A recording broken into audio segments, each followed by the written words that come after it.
Liberia. Welcome to Kear Morning Live. He is Daniel Rogers, the sheriff, the voice of the people, speaking truth to power every single morning. He has no fear, no favor. He stands for what is right, calling out the wrong, bringing justice to the light. KML Morning Live. And it's KML. The sheriff on the It's Kear Morning Live. The station that is for all. The voice of the voice. It's right here on 95.9. Good morning, good afternoon, good evening, good night. Signori, signoria. Ladies and gentlemen, time check. It's 11 minutes past the hour 8. Today is the 8th of June, 2026. My name is Daniel Rogers, and I'm the sheriff in the court of public opinion. Your fearless sheriff. In the public court of opinion. We're here, we say, from the heart of Soniwen to the top of the executive mansion. We're here to discuss Liberia's Palawa, setting Liberia's agenda. My producers are here, HT and George. Tucson, of course, the workaholic, is also in the house. And together, the deputy sheriff, OBED, is on his way. We'll navigate you straight up to 10 o'clock this Monday morning, 8th June 2026. Good morning, good afternoon, good evening, wherever you are navigating. Stay with us and be by your radio. Morning. He has no fear, no favor. He stands for what is right, calling out the wrong, bringing justice to the light. KML Morning Live. The sheriff on the mic. And that is why we should stand for justice, equality, tranquility, emancipating our people from total darkness, bringing them into the light. KML, Kear Morning Live. Good morning, folks. Just remember this today. No one is in your life. No one in your life is with you constantly.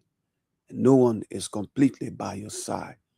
The more you try, the gap gets so wide. Bueno not just. You know, the pastor in Spanish or Portuguese, we say the pastor is a puta. Do you know what is puta? Puta. Just Google it and say the meaning of puta. That is how I describe that, like Dubi said, false prophet. HT, lies, telling lies and illusion. I watched a Nigerian guy who said, with all the problem we have in our country, you are not prophesying to prophesize that Boko Haram will stop kidnapping, raping, sodomizing young boys and girls. That Nigeria, across Nigeria, there will be lights. There will be no power sharing. Now you come, and I expect Nigerians living within our borders, who many of them, let me sound Afrophobia or xenophobia or be xenophobic. Good morning, Deputy Minister Jedi Ama. Let me recognize the people following. Good morning to the original countrymen. Good morning to Councillor Pierre Brambu. Good morning to Collins Tier. David Harrod, good morning. Jimmy Smith, all of those people navigating with us as we navigate from the nation's capital, Monrovia, Liberia, folks. So, a Nigerian pastor, all his prophecy is about George Weah coming to power. He prophesied in 2023 George Weah will be president. So it's just a matter. The man is a supporter of former President Weah. That's his right. But you cannot. It is your right as a man of God to prophesy, but you cannot extend it to our president. Tinubu is older than Bwaka. President Tinubu is older than our President Joseph Yoma Boaka. I'm sure he's not fit physically or mentally than our president. We can talk all the politics and politics, fellow Liberians. But when it comes to patriotism,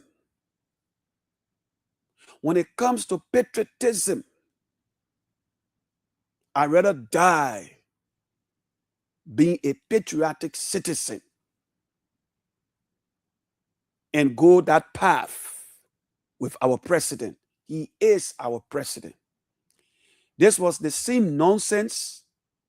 One Nigerian said he went to Ghana to create his own monarchy or his own kingdom. And the Ghanaians told him, you better stop what you're doing, because if not, you will endanger the lives of other Nigerians. Nigerians, I'm saying to you this morning, whether you say I'm Afrophobia or xenophobic, take cue from South Africa, because we expect you people now to condemn that pastor. But you are in your corner and you are rejoicing because of the statement. And many of you, you know, the mistake you made, you think the ECOWAS protocol allows you to be here. No, it does not. Many of you does not have resident or work permit to be in our country. And what you do, rather prophesy that Nigerians will start selling drugs, credit card fraud, human trafficking, counterfeit. He's prophesied he will be president, and our president, he's calling for a coup. And we are waiting. In fact, seditionists are happy. I saw a rather from Foden massacre. Rather condemn that Nigerian idiot calling himself pastor. I don't give a damn how people feel. Because you cannot talk to my president. When it comes to that, we have to rally. Because in Union Strong, success is a show. Good morning to you, Madam Foreign Minister, the workaholic. Let me say good morning to the Justice Minister, all of you, the Governor of the Central Bank, those who are trying humanly possible to make Liberia. Clara Mala, good morning to you. Good morning, fellow Liberians. It is unacceptable as a man of God, stick to the Bible. You can prophesy. Nobody stop you. Prophesy that Jesus Christ will come and take Tinubu and carry him to heaven so he can repent. Or Jesus Christ will descend and take Nigerians to heaven for them to repent. They got other political parties, other opposition, people who will contest the election. But every time you prophesy that Jawia will be president. God will talk to you that Jawia will be president. But you are a friend. You are a personal friend of former President Weah. It is an open secret. It is not hiding. Nothing secret about it. George Weah, former President George Weah, is your friend. And fellow Liberians, I want 20 minutes past the hour. I want you to add your voices. The many voices out there who believe, who love Liberia over an individual. People writing and condemning.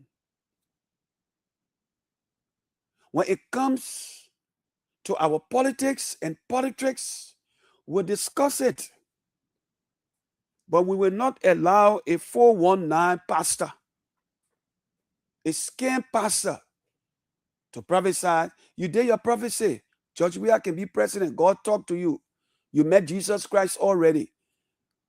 But to now extend it, to our president in that form and manner. Tinubu is older than our president.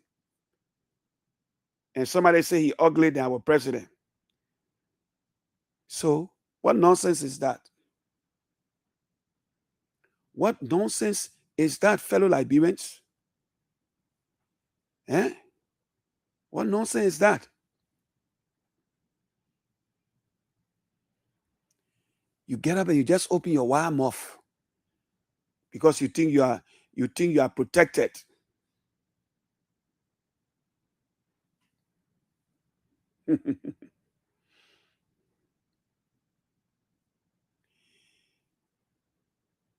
Let me read this to you. What this has to do with somebody who wants to develop Liberia. Let me just read it to you. It says rescue Liberia. Someone wrote this about Mr. Cummings. Do you agree with that person? JMB goes to campaign and greets people in Loma. Senator Yomli Kanga Lawrence goes to campaign and greets people in Bassa. Weah goes to campaign and greets people in Crew. Senator Delon goes to campaign and greets people in Bassa. Senator Prince Moyi goes to campaign and greets people in Pele. Vice President Jeremiah Kuhn goes to campaign and greets people in Mano. The list goes on. In addition, Councillor Tewon Gonglo goes to campaign and greets people in Mano and Gio. When Mr. Cummings goes to campaign, what language does he greet people in? Politics is local. How can you say that you are second to one? So what has language or tribe, what has it got to do with us? Is this how we're going to build Liberia? Is this how we're going to love Liberia? Is this how we're going to think Liberia?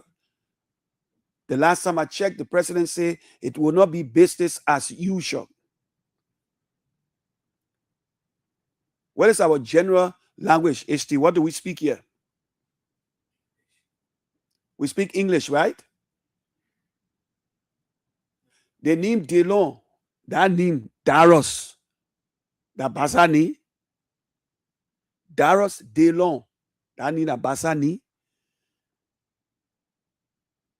So, of course, follow us on our Facebook page, KCNTV, our YouTube, Kear Network. You can also follow us on Examining Liberia under the microscope. So, tribe. So when Bwaka goes to meet, the president goes to meet Trump, does he speak Loma? Is he?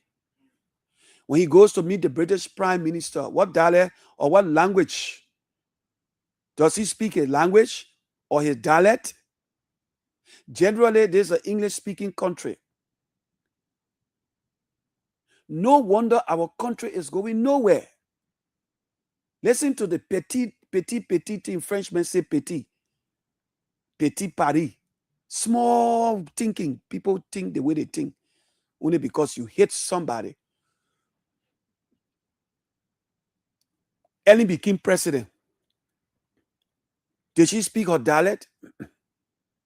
Did she? Was those speaking his dialect? Was those speaking Kran as president? Toba used to call the people, say he can speak Pele. And they love him. But where is this coming from? Whose language do we speak? Are we speaking Pele? That tribe we're speaking, or that English we're speaking? The whole world know that Liberia is an English-speaking country. So what tribe got to do with somebody who want to help us and develop our country? You're finding all kind of things. That manufacture 1% or 2%. We know what you people did. No one of the country is going nowhere. Almost 3 years. You can build all the infrastructure, the roads. Young people are not employed. Youth are frustrated. Every year, hundreds of students graduate with uncertainty. No hope for job. The both parties, CDC and Unity Party, don't mean a damn thing for us. Let me read you this commentary. The election will not be about, it will be about evaluation. Let me read you this commentary, folks. Sit back and relax on the Monday morning. Let me read you this commentary. Why the Liberian economy must be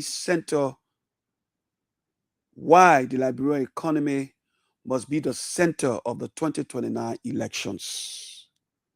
Listen. The choice before Liberia is no longer about parties. It is about posterity. As Liberia moves toward the 2029 elections, the nation stands at an important crossroads. I'm reading it early, so you take it with you while you're driving to work. The next election should not simply be another political contest between parties, personalities, where are we? Between parties, personalities, or competing political narratives. It should be a national conversation about economic transformation and the future posterity of the Liberian people, the 2029 election. For decades, elections in Liberia have often been driven by political loyalties, campaign promises, historical grievances, regional affiliations, and the personalities of candidates. Yet, when the campaigns end and votes are counted, ordinary Liberians return to the same questions. Can I find a job? Can I grow my business? Can I afford food, healthcare, and education for my family? Why my children have greater opportunities? Will my children have greater opportunities than I did? These are not political questions. These are economic questions. And that is why the economy must become the defining issue of 2029 elections. Listen out. Liberia is a country blessed with enormous natural wealth. We possess iron ore, gold, diamonds, timber, fertile agricultural land, a strategic coastal line, and a youthful population.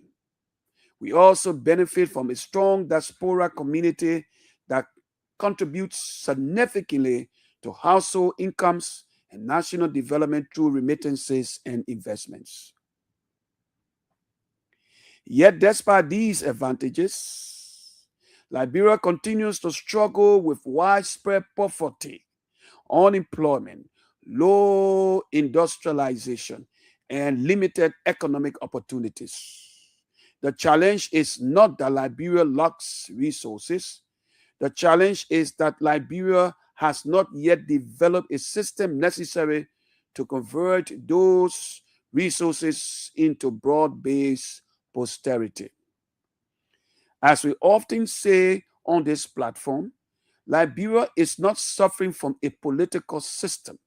Liberia is suffering from the absence of systems that can transform the country, the economy, and reflects that reality.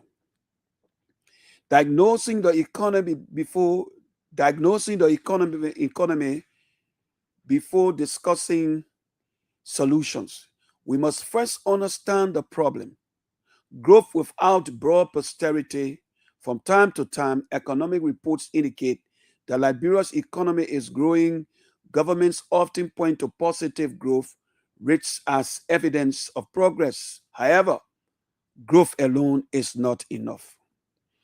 The real question is whether ordinary Liberians are experiencing that growth through increased incomes, better jobs, improved services, and expanded opportunities. Economic growth that benefits only a few sectors or a small percentage of the population cannot produce lasting national posterity.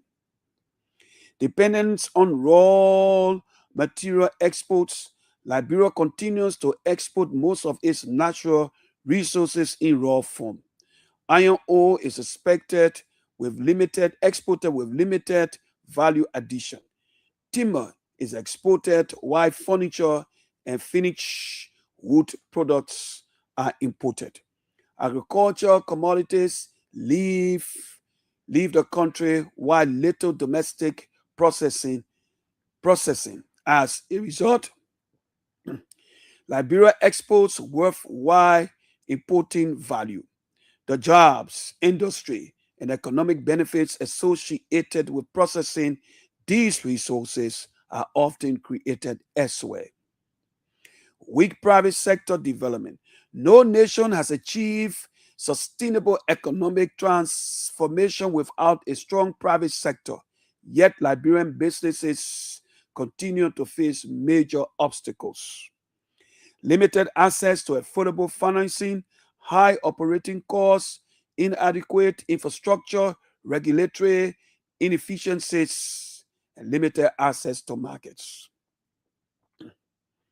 Many entrepreneurs spend more time overcoming barriers than expanding their businesses. Youth unemployment. Perhaps Liberia's greatest economic challenge, excuse me, Liberia's greatest economic challenge is youth unemployment and underdevelopment. Every year, thousands of young people enter the labor force seeking opportunities. Many, many find few. The consequences are serious. Lost productivity, increased poverty, social frustration, migration pressure, reduced national competitiveness. A country cannot fully develop while large number of its most productive citizens remain economically disarranged or disengaged. Weak county economies. Economic activity remains heavily concentrated in and around Monrovia. Meanwhile, many counties rich in natural resources continue to struggle with limited infrastructure, investment, and industrial development. A truly national economy cannot depend on one city. Every county must become a center of production, investment, entrepreneurship, and job creation. Lessons from the CDC administration. Any serious evaluation of Liberia's future must include an honest assessment of the recent past. The administration of former President George Weah governed Liberia from 2018 to 2023. During this period, the country faced significant challenges, including inflationary pressures, exchange rate instability, fiscal constraints, and the economic impact of the COVID-19 pandemic. The administration invested heavily in roads and public infrastructure projects across the country. Many Liberians welcomed these investments because they provided visible improvements to transportation and connectivity. However, the broader question remains: did those investments fundamentally transform Liberia's productive economy? For many citizens, the answer remains uncertain. While roads are important, roads alone do not create sustainable posterity. Infrastructure is infrastructure is an embodiment of development, but it is not development itself. Economic transformation requires industries,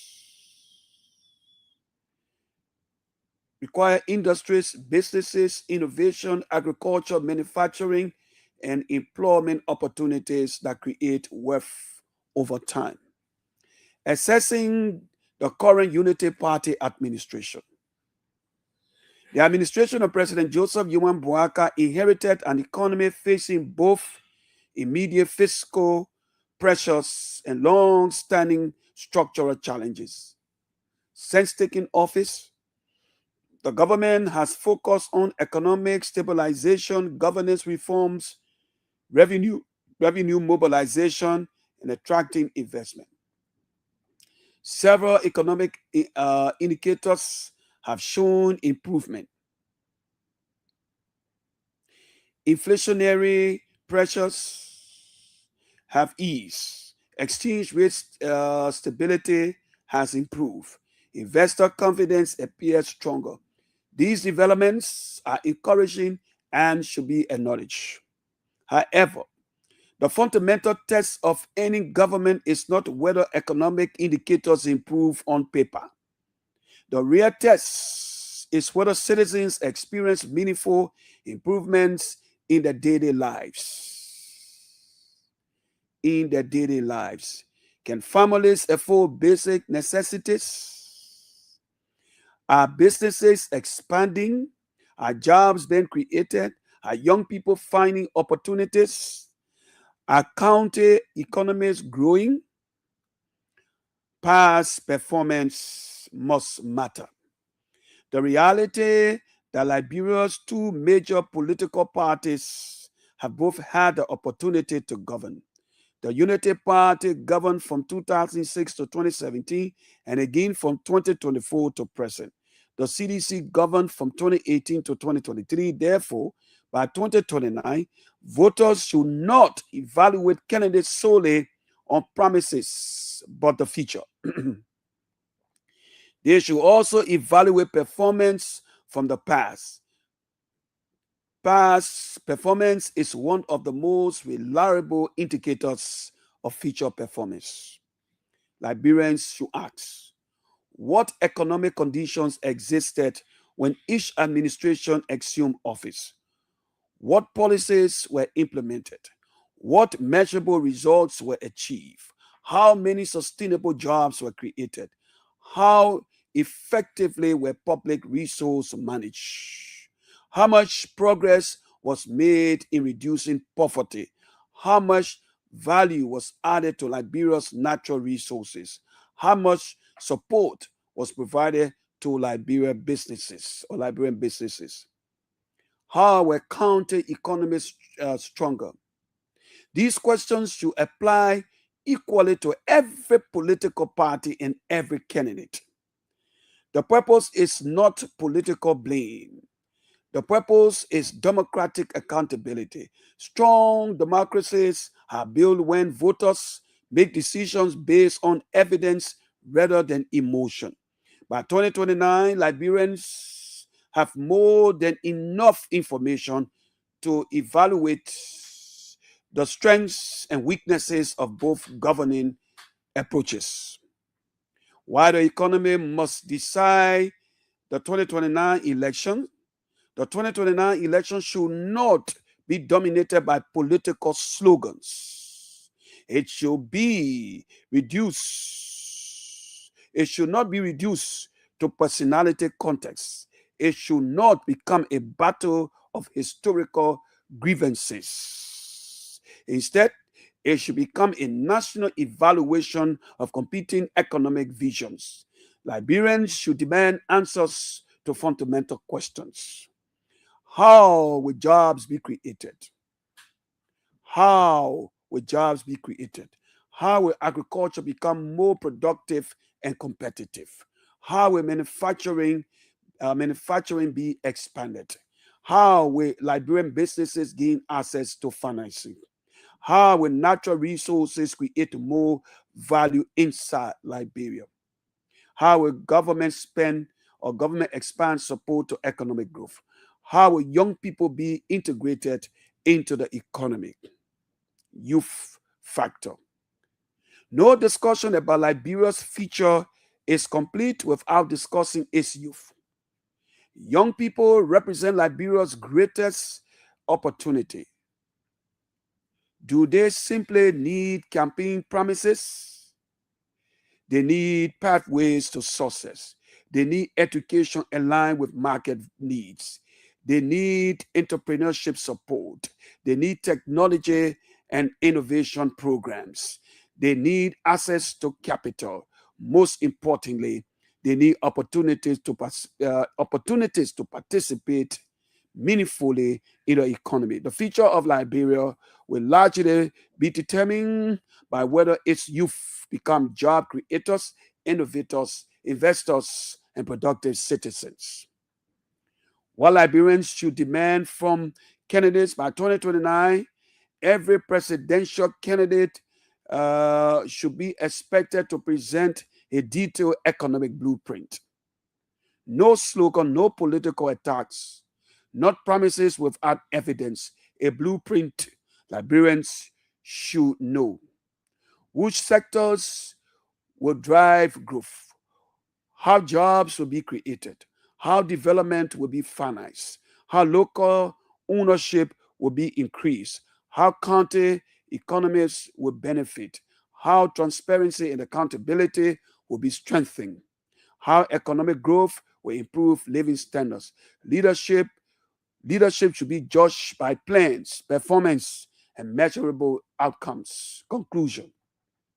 The 2029 election, the 2029 election should not simply be a referendum on the CDC, nor should it simply be a referendum on the Unity Party.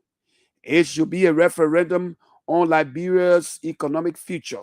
The real question before the electorate is not who should govern Liberia. The real question is what economic vision can create jobs, expand opportunity, strengthen Liberian businesses, empower local communities, develop county economies, and improve the quality of life of ordinary Liberians or ordinary citizens, sorry. That is the debate Liberia needs. That is the conversation voters should demand. And that is why the economy cannot, and that is why the economy, not politics, must be the center of the 2029 election. Because in the end, citizens do not measure governments by speeches, slogans, or party colors. They measure government results, and those results are ultimately reflected in the economy. Liberia is not suffering from political system. Liberia is suffering from the absence of systems that can transform the country. Question for readers. What three economic issues should determine how Liberians vote in 2029? No slogans, no speeches, no historical competition. So those are the questions that should be asked. I thought to read you the commentary because most importantly, the young people of our country are unemployed. Because they are unemployed, they become vulnerable. They become hopeless, useless to society. 8 o'clock will bring you Fact Check. It's right here coming up at 8 o'clock. It comes on Monday, Wednesdays, and Fridays. The General will be on 10:30 this morning. The General. I sit back and, of course, you will get the General 10:30. But it's KML Kear Morning Live. Now, I want to ask, what has dialect got to do with politics in our country? And I just read you this long commentary because you are driving to work, you're getting ready for work. So as you're driving to work, the commentary should sink down that as we gradually move to the 2029 elections, those are questions that we should ask. It will not be about tribe or dialect. It should be about impacting the lives of people.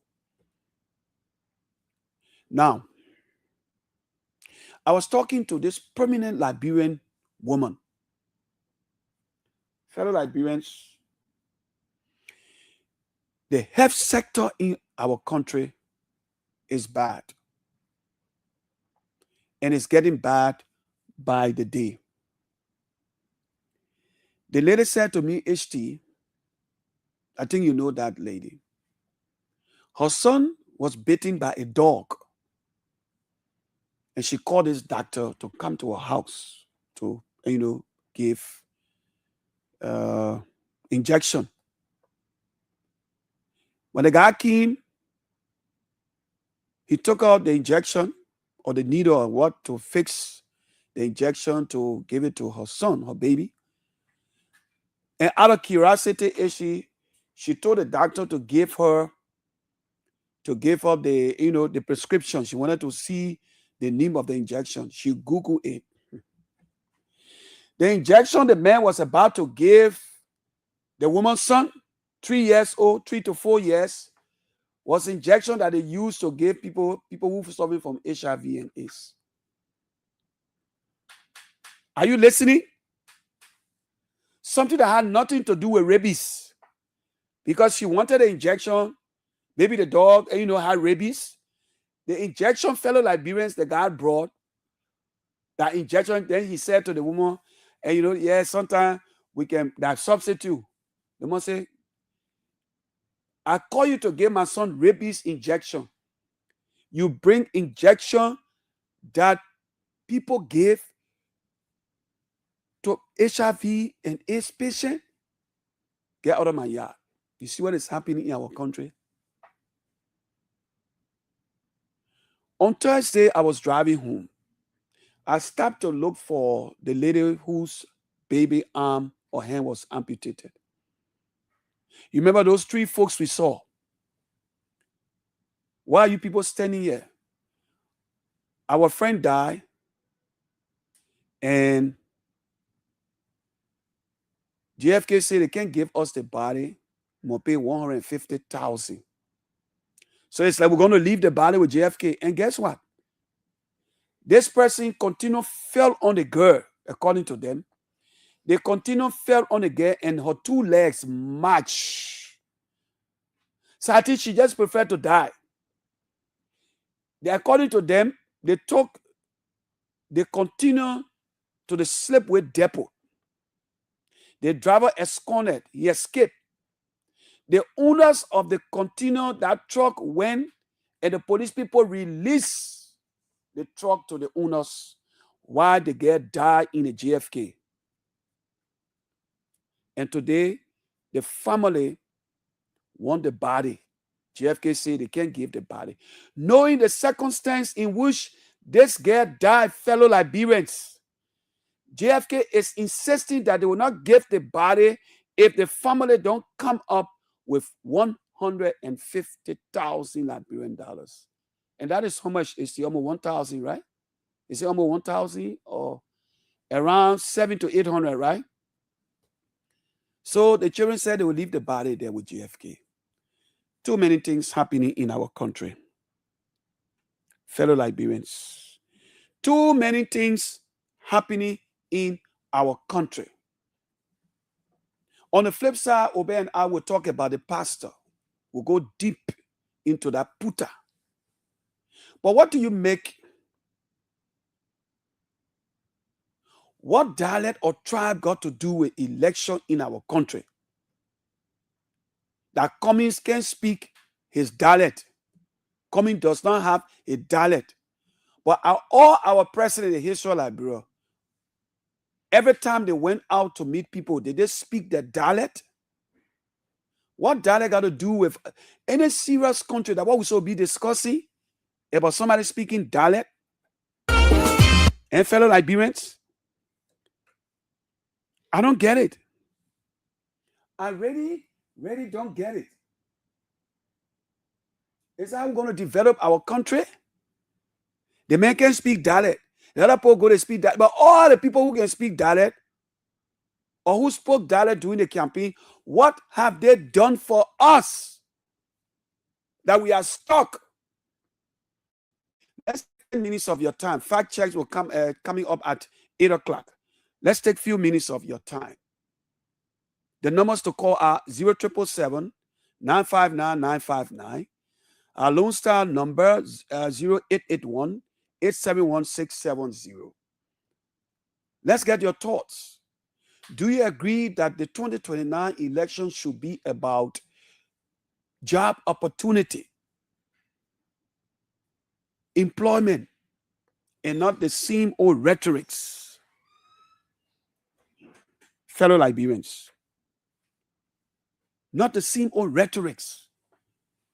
Oh, the man can speak, the man communists can speak dialect.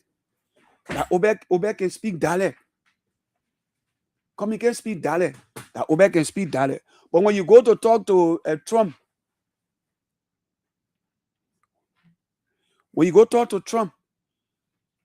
that dialect you can speak. 3. Okay. All right. Deputy, good morning. Good morning, Sheriff. Good morning, Liberians. Good morning, HT and George. Good morning to all of our many regular followers of this program. It's good to be back here after the weekend. Okay, so on the flip side, we'll talk more. I know you have other issues. We'll talk more about this Puta. I call him Puta, the Nigerian, the man who having all the vision and prophesizing about Liberia. Jawia will be president. And yeah, so people say, somebody wrote something and said, all the people that want to go camping, they can speak their dialect. Come can speak a dialect. Yeah, come can speak dialect. So what does that have to do with? What does that have to do with politics and how you want to govern the country, Obed? Yeah, George, please make some adjustment with the sheriff camera. It's like in a hole. Yeah. All right. So you're rich. Today is Monday. We'd like to say thanks to our many regular followers for following. Good. Okay. On the program, we're on KCNTV and we're on Examining Liberia under the microscope. Many thanks to our guys out there in District number 3, Sando County, for relaying this show. Okay, and all right. Also, our folks in Ganta for also relaying us, and all of you following us. I'm throwing Tottenham, the guys at the Atai Center regularly follow. We'd like to say thanks so much. In Cardwell as well, around the Samokata area, some group of intellectuals regularly follow our broadcast. It's good to be here.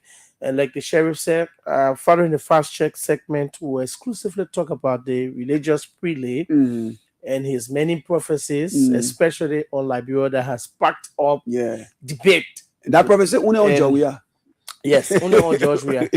And he has been prophesying in Nigeria. In fact, the one I witnessed last evening, he said they should ban all the keke and the motorbike riders for coming to Lagos, or else there'll be chaos. But we'll exclusively talk about that, and we'll hook up Reverend Cummins, a man of God, to hear his perspective about another religious person. So George will send him the invite to join us to react, and then we'll talk to an elderly person, Elder Philip, who also, for the Independent Elder Council standpoint, they see Elder Philip. Everybody want to read. We get 500. Yeah, I'm to to Nico 500 LD. Don't just say 500 and make it be. Yeah, the advisor to the president get a man at $5. I paid it now almost money 60, 70. Get a 500 what they say. And they used to use Queen. Now we get a $5. I played it by. But how be it? We're gonna afford you the opportunity to talk. For me, I'm looking at it critically on 2 different sides. Right? But after the religious predate issue, so after when we enter that segment, we're going to talk about that as well. Arab politics is local. We agree, right? So those who are saying, what is Mr. Cummins going to say out there? Yeah, time for when it's campaign time. He wants to campaign as to whether he is going to speak his dialect or so. Wait, brother. Does it transform the country? Yeah. I mean, How does it benefit us? Dr. Tipota speaks almost all of the dialect in this country. But what did you do to him? Yeah. We will get interplay in the country. Yeah. So I say our daughter will be dying when we make Tipota president. Yeah. Because he's an economist. And a serious man. Serious man. He tried to be president. In fact, he talked about uniformity in government when he's elected. The government ministers will ride 1 per car. They will not be $23,000 car. Maybe all ministers will stand at a particular junction. Your boss pick you up and drive you to your office. Who should do the people work? No, it is workable. If you want to buy a private car with a salary, that's your business. Well, it's up to you. Yeah. Yes. This won't get it blurry. You will clear first. Yeah. Sorry for that. And so he talked a whole lot. He talked about a lot of things to make Liberian people money be used on the Liberian people. He can speak Gisi, Gola, Vakru, whatsoever. We did not see it. But even if he were president and he went to speak at the UN General Assembly, he will not be speaking a dialect. Yeah. Again, it's important in the local politics. Yeah, right? Yeah. To be told that when you go into a particular home, well, sometimes you identify with the people. But it's not a yardstick. No, it's a criteria. No, it's not a criteria set up. Oh, constitutionally, no. We're not talk about domicile and the amount you need to pay. You still need to set this. Yeah. Yeah. Sorry. So it's not a law. So let's gravitate to a bigger part of our politics. Let's look at people based on issues and their contributions to the nation instead of what kind of water Roger can drink. Yeah. What kind of soap he can shower with. No, these are trivial things. The man shot. It's non-essential. He's shot. It's not essential. Yeah, he's shot. The ability of a man is not measured by his height. No, never. No. So if you were judging people by their look, it should be the content of their character. Bring it back again. It should be the content of their character and not their look. Oh, Roger, a wet man. So what? Hey, you get gray hair. So what? You want me president? You want me president? Prowling. Want me president? Prowling. You want me president? Prowling. It'll not be easy. No. Yeah, but listen. If the president will call me now and say, Roger, you talk plenty. What is the solution? I won't give you joy. You know the joy I want? No. I tell the president, I said 1 week, give me immigration boss. Yeah, 1 week. 1 week to serve as the head of the LRS. The job I want. What will you do? What I'll do? I go to the court. No, listen, I go to the court. You ask questions. Yes. I go to the court. I get a warrant. Okay. Then I land the trucks. I will land the trucks. That one. No, listen, that one. You can't say, oh, they're just sending the people by right. So it happened in the first state called Somalia. Okay. Yeah. OBED. A first state called Somalia, right? You know what they did? No. The people felt there were too many Nigerians, too many foreigners in their country or aliens. What they did? The Inspector General of Immigration, that I'm saying to you now, if the president say, what kind of job? I say, I won't be the immigration boss. So I'll go to the court, I get a warrant. People from the Ministry of Justice will land on the truck. Your work permit and your resident permit. Do you have work permit? No. Do you have resident permit? No. Do you own a business? If you say yes, how long have you been running this business, OBED? Oh, 10 years. Okay, 10 years. Is your business, have you been paying taxes? No. Okay. So for the 10 years, every day we charge you $10. So 10 years, and you multiply by 10 years, every day, OBED, 365 days of the year, right? So 365 times 10 before we put out 10 years together. If you don't get it, we got a plain waiting. We just send bitches back. We clear our country. We clean up our country of the drugs and what have you. Where's Josh? The fact check. Where's Josh? Where is he? George, please come, George.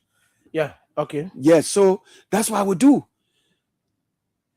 Our country is so, I don't know, man. I don't know. So we're gonna take a break for this segment. It's a regular, it comes on Monday, Wednesdays, and Friday. Monday, Wednesdays, and Fridays. So let's go for the fact check. We'll be back. Don't you go away. Time check is 8 o'clock. The verified facts of statements made online and on the radio. Today, good day and welcome to the fact check segment. This segment debunks disinformation and provides the verified facts of statements made online and on the radio. Today, we'll be fact checking claims made in the last couple of days. On June 5, we reported a claim made by Benedict Koluba, former Assistant Minister for Development Planning at the Ministry of Finance, who stated that the CDC-led government left office with an average exchange rate of 175 Liberian dollars to $1 and that the average rate had risen to 193 Liberian dollars to $1 in 2025 under the Unity Party administration. In our initial assessment, we rated Benedict's claim as misleading. However, following a more detailed review of the document cited by Koluba, as well as the 2025 annual report of the Central Bank of Liberia, we have revised our verdict and now rate the claim as correct. Our review of the 2023 fiscal outturn report found that the average exchange rate for 2023 was 175 Liberian dollars to $1. This finding is further supported by the 2024 annual report of the Central Bank of Liberia, which recalls the 2023 average exchange rate of 175 Liberian dollars to $1. We also reviewed the 2025 fiscal outturn report and the 2023 annual report of the CBL. Both reports indicate that the average exchange rate in 2025 stood at 193 Liberian dollars to $1. Based on these findings, we conclude that Koluba's claim that the CDC administration left office with an average exchange rate of 175 Liberian dollars to $1, which has subsequently increased to 193 Liberian dollars to $1 under the Unity Party government, is correct. In keeping with our correction policy, we are committed to promptly reviewing credible concerns raised by our audience and making necessary corrections when errors are identified. We encourage you, our audience, to continue bringing any concerns, omissions, or inaccuracies in our reports to our attention through our established feedback channels so that we can maintain the highest standards of accuracy and transparency. And on May 19, Montserrat County Senator Ibrahim Darras DeLeon claimed on Radio Bushra that the legislature allocated about US $143 million to the education sector. The senator made the statement while highlighting the level of government support being provided to key sectors of the Liberian economy. To verify the senator's claim, we reviewed the approved 2026 national budget and the approved fiscal year 2026 supplementary budget with particular attention to allocations made to the education sector. Our review found that the education sector received an allocation of approximately US $136 million in the 2026 national budget and an additional $7.2 million in the supplementary budget, bringing the total allocation to about $143.6 million. Based on these findings, we conclude that Senator DeLeon's claim that the education sector received about $143 million in fiscal year 2026 is correct. Our review of the approved 2026 national budget and the supplementary budget confirms that the education sector was allocated a total of US $143.6 million. Well, this is all we have time for on the Fact Check segment. This segment is part of an MOU between Local Voices Liberia, OKFM, Prime FM, and Kear Radio to counter disinformation and help the public make informed decisions. This MOU is funded by the Liberia Media Empowerment Project, implemented by Internews with funding from the European Union. The funder or partner had no say in the editorial decisions, leading to the production of this Fact Check segment. We will be back on Wednesday with more Fact Check reports to help you know the facts. If you want us to fact check a claim for you, please send us a text to WhatsApp on 0778 986 778 and we will check for you. Also follow us on Facebook at Local Voices Liberia, X at LVO Fact Check, and go to our website at www.localvoicesliberia.com.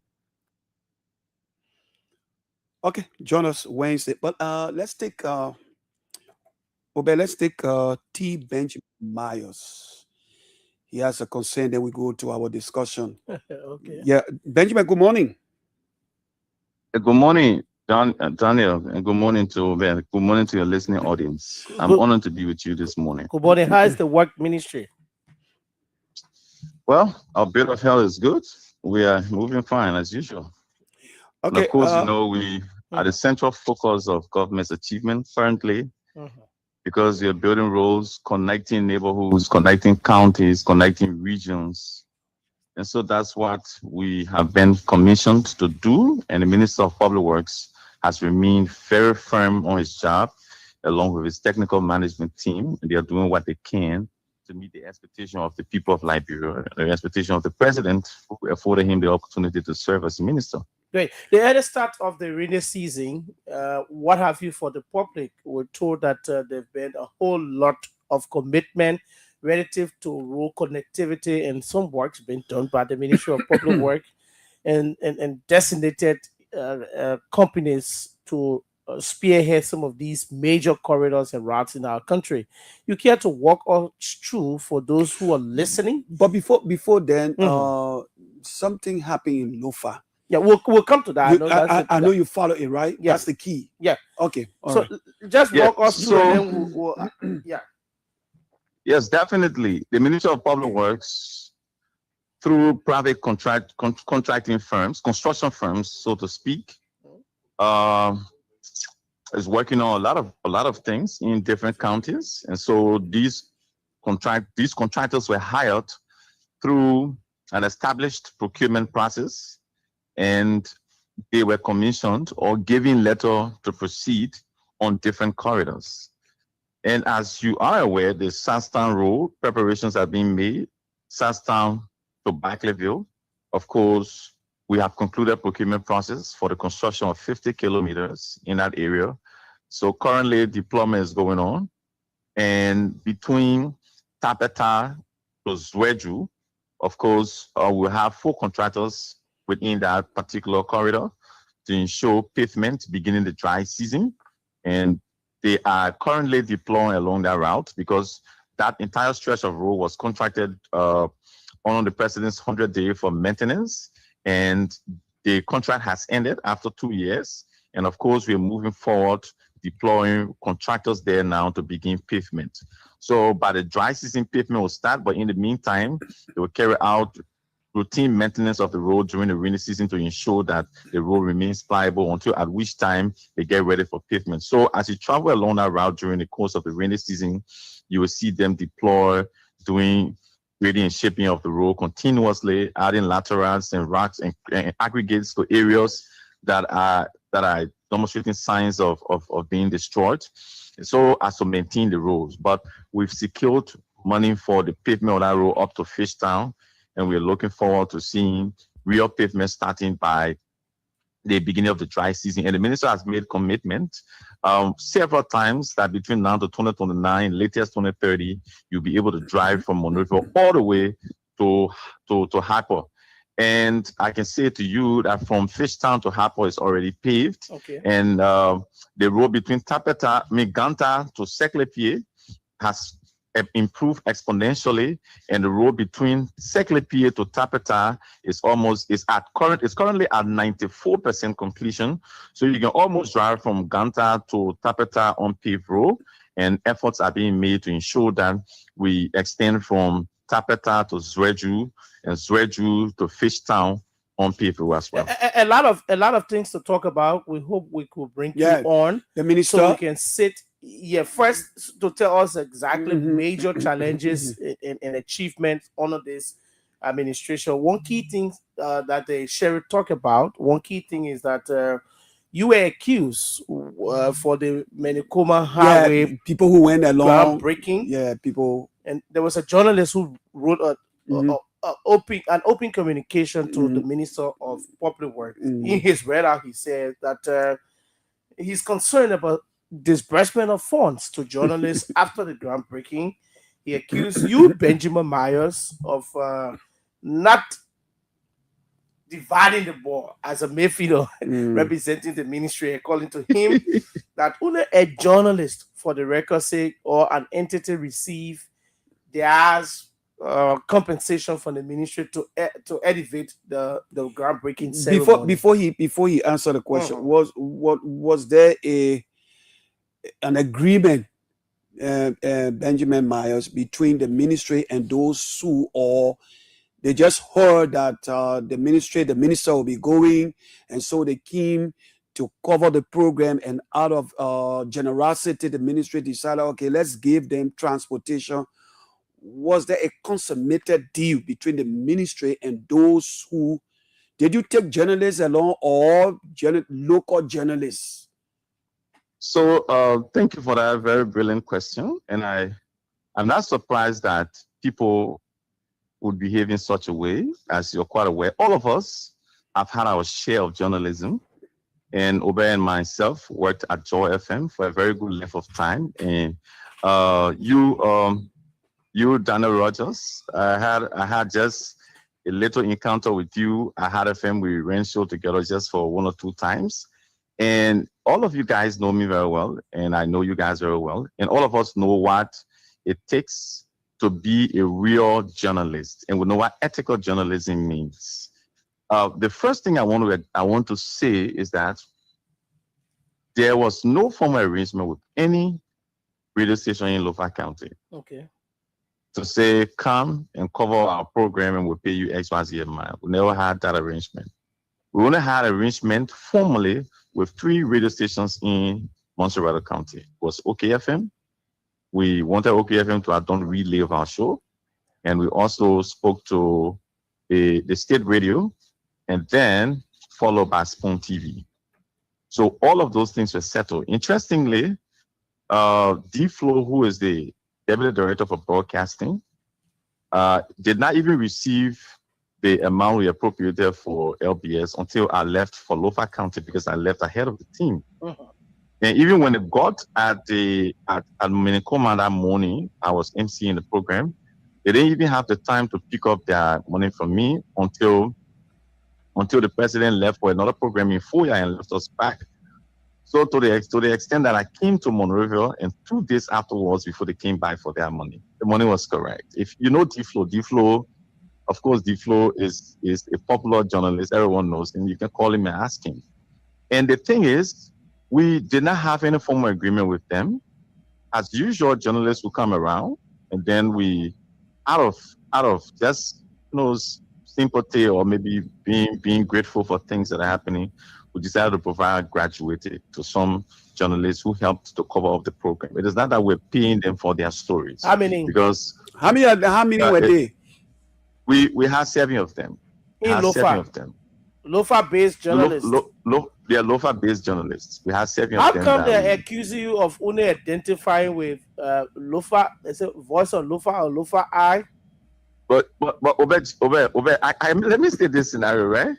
Okay, I think at a point in time, you can recall when we were at Joy FM, the station manager had an information that somebody went to Central Bank press conference and received money, and the money was said to be for the station. And when he called a meeting, nobody in the mid school admitted that I actually went there to accept what was provided, right? Yeah. So similarly, most of those journalists came, they received gratuity, went back to the stations, and the stations began raising issues, and they never told the people. Only one person was able to admit that, yeah, I received $100 from the communication director.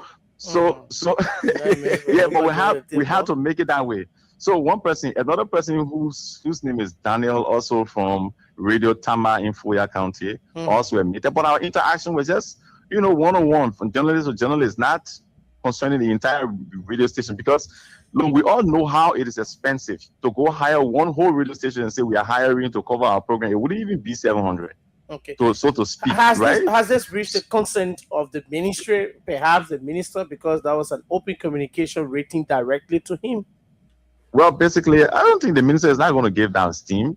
Well, we've been running bigger program. We had the international infrastructure conference in Nima County. Nima is a much bigger county, got higher radio stations than even Lofa County. Of course, we handle things in Nima County. The journalists there conducted themselves responsibly. Now in Lofa County, because somebody was not invited or was not part of the people who received, he jumped up on Facebook, wrote a letter, and So said are you that confirming that the it's individual who wrote the communication was uninvited and did no, not receive a I didn't dime? even, That's why he's I venting didn't out his anger? I didn't even have, if you read my read up, I didn't even have interaction with him. I can't remember seeing him. I don't know him from anywhere. And so we never really had interaction. I didn't even see him at the program, as he's claiming. All of a sudden, he comes to say he's a county coordinator of the Press Union of Liberia. And he writes on we even need to Facebook. check that county coordinator. No, actually, I spoke to Julius Kanamba. And what did he say? I brought it. Julius Kanamba confirmed that he was appointed as county coordinator.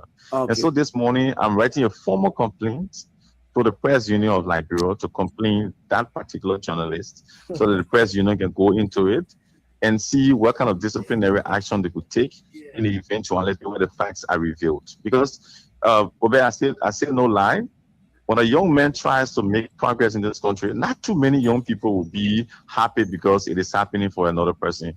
And at some point in time, they just have this spirit, this attitude of criticizing everybody, whether they have facts or not. If you even read what he wrote, he said funds, and did not specify any amount. He didn't even know how much was that. He didn't even know what was it. He was just insinuating that something happened and made it to appear as though. So how will you describe his allegation against you? Of course, it's false. It's untrue. If you read the writing, you can know that he has no clue of what we're saying. He was never invited. He did not claim that he was invited.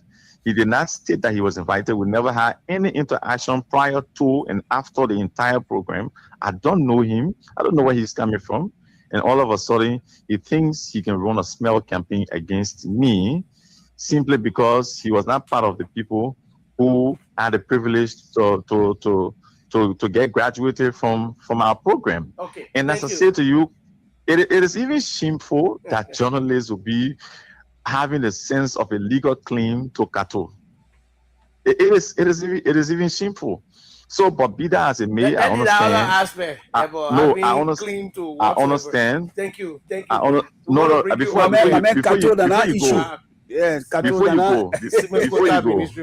you go over. Yeah, go ahead, please. Hello, yeah, I understand that these things will happen. Okay. Oftentimes, but again, we are built for it. Okay.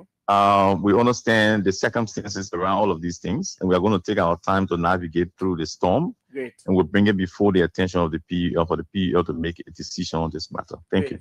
Have a great day at the Ministry of Public. Thank you so much. We trust in your ability. I've worked with you. I know the kind of person you are. Very low. I know the kind of person you are. I'm off mic.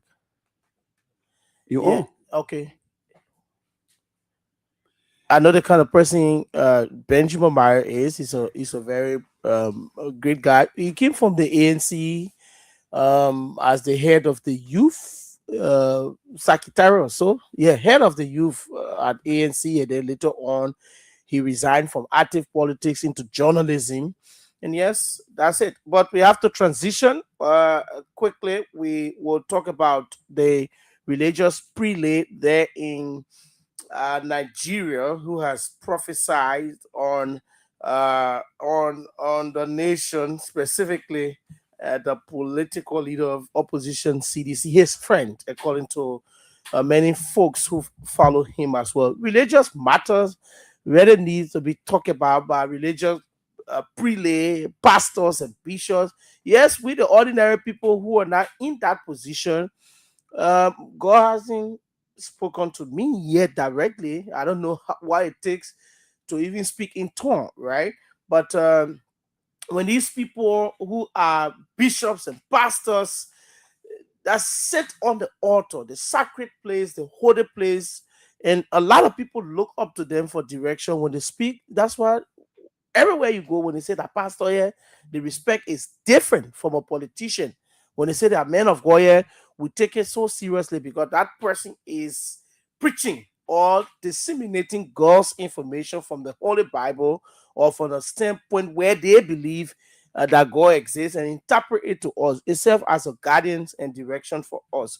So we've decided to bring on two persons this morning, Reverend Cummings, Reverend Gerald Cummings, and that of the old man himself, the head of the Independent Traditional AKA Council 500. of the Republic of Liberia. The Pape team, they were giving 500 LD for copy for the marshal. Okay, and so we're going to bring him on as well to talk about that. Another Nigerian pastor came to Liberia, Pastor Jerry Easy, and he prophesies as well. But let me welcome Reverend Cummings. Welcome, Reverend. Thanks so much for waking up early morning to join us here live on the morning show. Thank you, GIBAH. And let me say good morning from my end. And let me say good morning to the sheriff and to the people of Liberia. I want to say good morning as well. Great. Good to have you up here. Let me just run through a few lines and then we'll give you the opportunity to react to the two different prophecies made by the Nigerian preacher. So Pastor Jared Easy prophesied about Liberia on several occasions when he came to Liberia in different tones with different messages. There was no debate about his prophecies that came emerging from him. Where Pastor Jared Easy, during his visit to Liberia, prophesied at the Samuel Kayado Sports Complex that the battle is over. That was the theme of his prophecy and his message to Liberia. He said, the battle is over for Liberia, and that everything taken away by the devil will be restored. He added that there will be jobs for the young people and there will be no drugs in the country. Pastor Jared Easy also declared divine healing upon Liberia and its people. For his part, the prophet, how you call him? Sheriff Palmer? How you calling him? Prophet? Puta. Oh, Puta. Okay. So the prophet, Ayodele, he says, he prophesied hardship, suffering upon the land. He has also predicted or declared that Liberians will cry due to harsh economic conditions as long Joseph Yuma Boaka remained president, who he described as confused. He said the president is confused. That's why he said in his declaration. And in fact, on another occasion, he said he predicted that former President George Manuel Weah, who is undoubtedly his associate or a friend, could win in 2029 and return to the presidency. So there has been a whole lot about these two prophecies. The point is, one prophet, Prophet Jerry Easy, generally wished Liberia well and declared grace, protection, and progress without mentioning names, favoring any particular player on the political field or personally attacking any of our leaders. The other prophet, Prophet Elijah, showed open support for preference for a player on the political field, by among the other, and then he declared doom for the country. How will you describe this, Reverend Cummings? What is your reaction to that? As a man of God. Yeah. You know, OBED, thank you so much. And let me say thanks to the sheriff, right? And to the people of Liberia. You know, the Bible says in Hosea 4:6, my people perish for the lack of knowledge. We are living in a dispensation of the Gehezes of our time. Okay. And these prophetic Gehezes are the ones who continue to use our people and think that they are fools. Sometimes in the midst of poverty, we say people will surface and they will claim that they are prophets. But the Bible says that we must test the spirit. We must test all spirit. As a student of history and as a journalist, I want to take you back a little bit, okay? Okay. When you go back as far as the 2005 election, there was a prophecy that the late Councillor Bromskin was going to be president. Yes. He was ordained and consecrated at the Bethel Church by the prophetic call to ministers. Mind you, the prophetic call to ministers said he was going to be president. 2, Reverend Pastor Kear said it was going to be Ananias Zoe. Contradiction. God is not an author of confusion, right? No. One prophecy says Ananias Zoe will be president. Another prophecy says Bromskin will be president. Just like how you invited me now, I invited the prophetic call to ministers and that of Reverend Kear. GIBAH, there was a question asked, if the prophecy does not come to pass, should the church replace you, people? Now, mind you, a prophecy can be for this dispensation or dispensations to come. 2, Lamentation 3:37 says, who will say a thing and it come to pass if the Lord has not commanded it? Right in the studio, the prophetic call to ministers and that of Reverend Kear almost going to a face fight at Love FM. Wow. They claim that they were genuine and Prophet Kear was a fake prophet. And Prophet Kear said, I will not get outside. I will stay here. Mr. Cummings, you will do an exclusive with me or we go helter-skelter. So I managed to convince Pastor Kear. Then I did the prophetic call to ministers. Well, you see, that's why I quoted Lamentation 3:37. Who will say a thing and it come to pass if the Lord has not commanded it? 2010, just prior to my departure, we gave a prophetic word to Councillor Bromskin, religious advisor, and they sent for me. And I told Councillor, may his soul rest in peace. If you don't put your horse in order, you see the mansion? He said, yeah. I said, you'll never go there. We met at the City of Light Church in Battersea in the presence of his religious advisor. 3 months later, I left the country. This prophet is not a genuine prophet. Watch the prophecy. Prior to him saying this, there is another prophet in the country by the name of some doctor something, I forgot his name. He prophesied. In his prophecy prior to the election, he said, and I quote, that President, we are paid the highest price in the spirit realm. And because of that, he will be the next president of Liberia. Fallacy.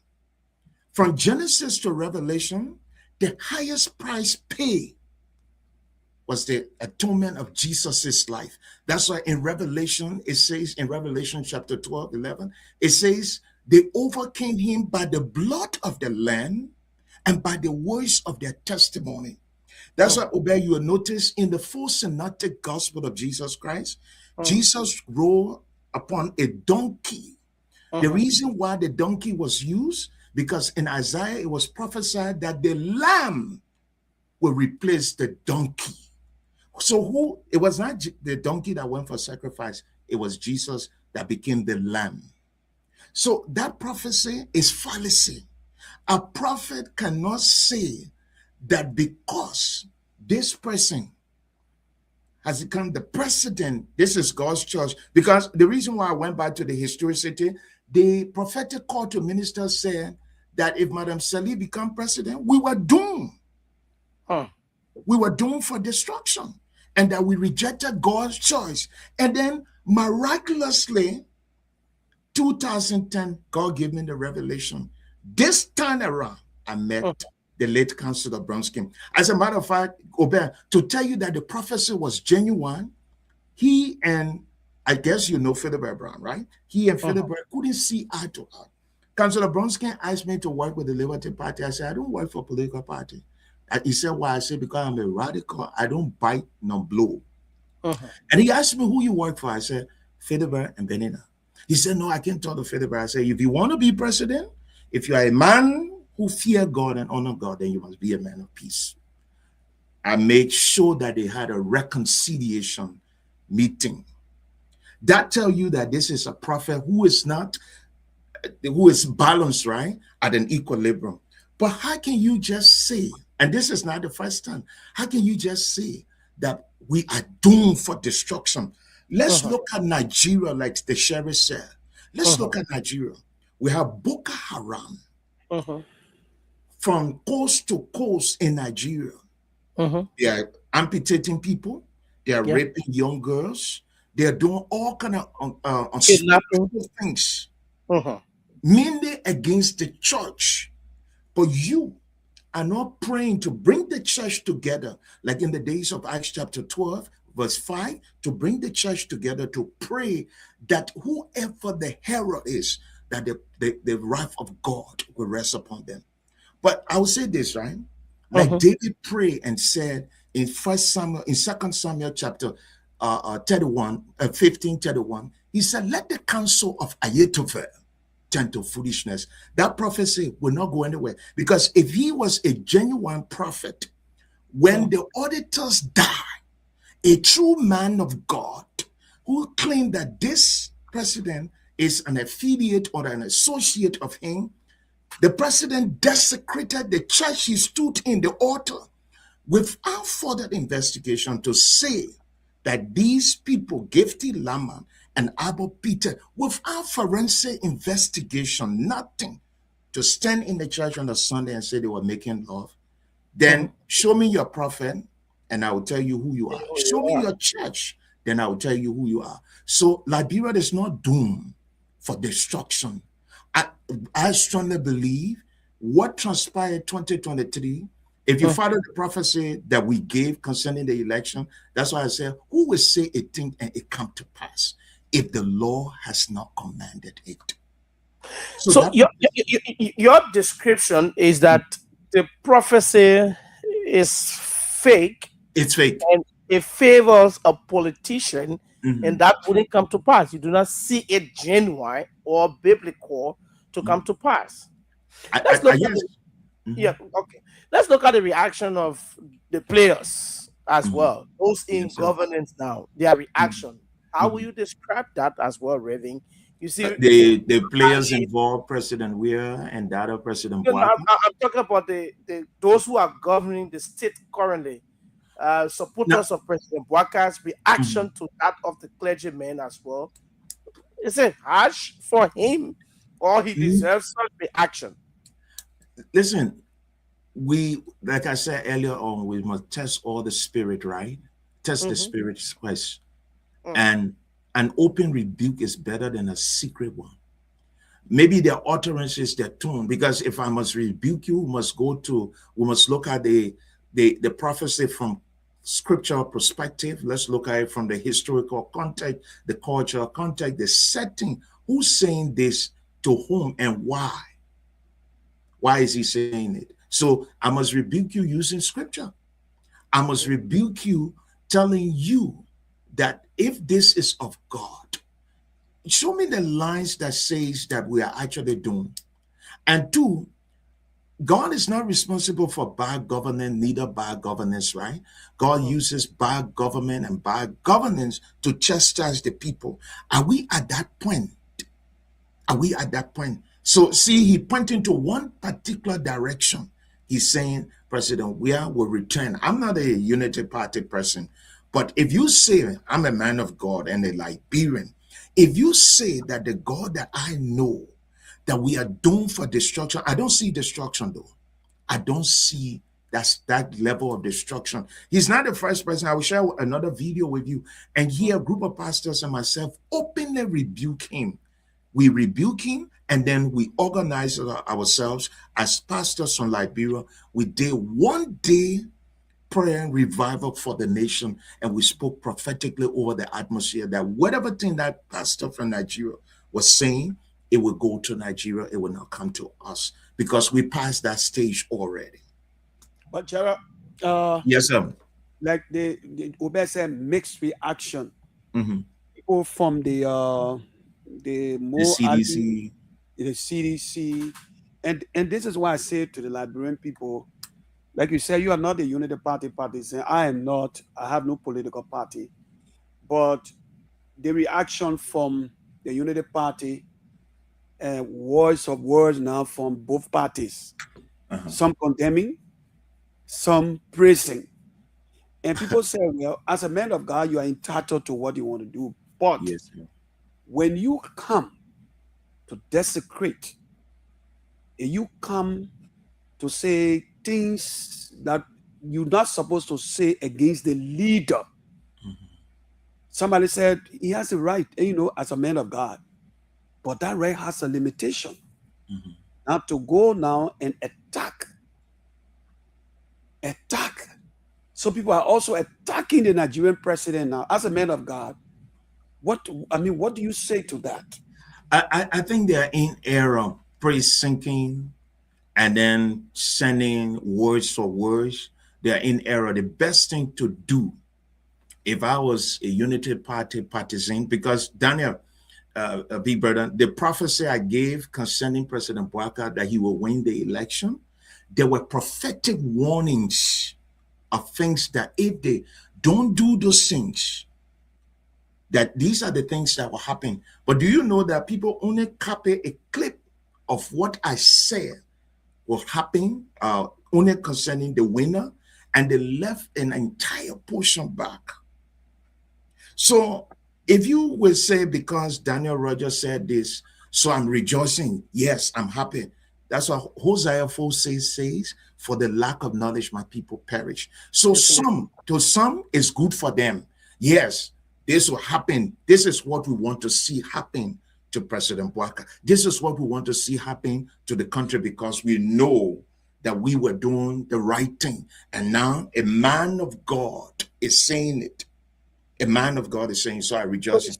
Then the other group are saying, oh, we're gonna counter react, or our reaction towards him will be harsh. What if we leave the issue, the biblical issue, Uh-huh. and come Look at the to political issue of patriotism? I mean, we can talk all the politics, the corruption, the this and that, but when it comes to being a patriotic citizen, where are we? Where do we stand, in your opinion? As it relates to this prophecy, as a patriotic citizen, as a nationalist, if somebody is saying to you that your country is doomed for destruction, this is where you wear your heart of patriotism. This is where a nationalist, an individual who loves his country, will stand up to say, no, we're not doomed for destruction. Whatever thing you're saying to us, it's not going to be our portion. We should stand together in one accord, right? In unison. Despite of our political differences or our political affiliation, this is the time we stand together to rebuke this saying, because the Bible says life and death lies in the power of the tongue. And he who speaks negatively, there's a possibility that what you are saying in the atmosphere, it might come to pass. So as citizens of Liberia, we need to tell him, no, it is not possible. Let's stand together in one accord. Let's stand together in unison. But we can be divided on this as patriotic citizens because it does not favor you or is against you. No, let's, from a national perspective or patriotic perspective, we must stand together in one accord to say no, hell to the no. Because Mr. Rogers, look at Witnet. All those women who were sitting in the rain and the sun doing this, the so-called World War I, World War II, and III, they all came from different churches. They all came from different political backgrounds, but they were in one accord praying that the devil leave Liberia, right? So that act of patriotism existed. And can it happen today? Yes. The reason why some of these people are taking advantage is that, Mr. Roger, the church is divided. Not only over there, it's here in the diaspora. It's bad. But now, at least even our clergymen here, we haven't heard initial reaction to the Council of Churches, the Council of Churches, the Muslim, the mainland the churches, Imam, or whatsoever. Yeah. We haven't heard any official reaction. No, because Obed, I will tell you something, right? There's a guy called Philip Blamo, Reverend Philip Blamo. He, a former journalist. He's now a reverend, right? All the time we had issues in Liberia. Only Reverend Philip Blamo and myself, who are pastors, would speak. Even the diaspora and pastoral network here, all the things that ever happen in our country, you never see one newsletter, even corruption, the death of auditors, the three Mason boys, the different things that happen in our country. Not one communication came from the church. You know what they were saying? That we are political prophets and political pastors. Imagine, these are pastors saying it, though. These are pastors saying it. So if this kind of ad continuum, and the reason why you see it happen that way, Obed, there are groups who believe that if I support Mr. GIBAH or I support Mr. Roger, there's a possibility that I'm going to get some money to go on pilgrimage to Israel. So there's no need to talk. Even the only person I knew in the country that I could equip to the late Mother Wilhelmina Duklin was Mother May Yima. The Faith Healing Temple Church. Yeah, the late Mother Wilhelmina Duklin, yeah. But when Mother Yima became President Ellen Johnson religious advisor, when they named President Ellen Johnson Zoe, and she being the religious advisor, she came down high on the president. As a matter of fact, that was one of the things that broke the camel's back. We did an exclusive, and she said, I will not bite my tongue. I cannot provide religious counsel for somebody who want to take the name of his soul. No, I will not do it. But in today's dispensation, he who pays the piper plays the tune. Yeah, he who pays the piper plays the tune. So, Mr. Roger and Mr. GIBAH, if we had this united front as a church, by this time you should see a press release to this station. Preachers will come out and say, no.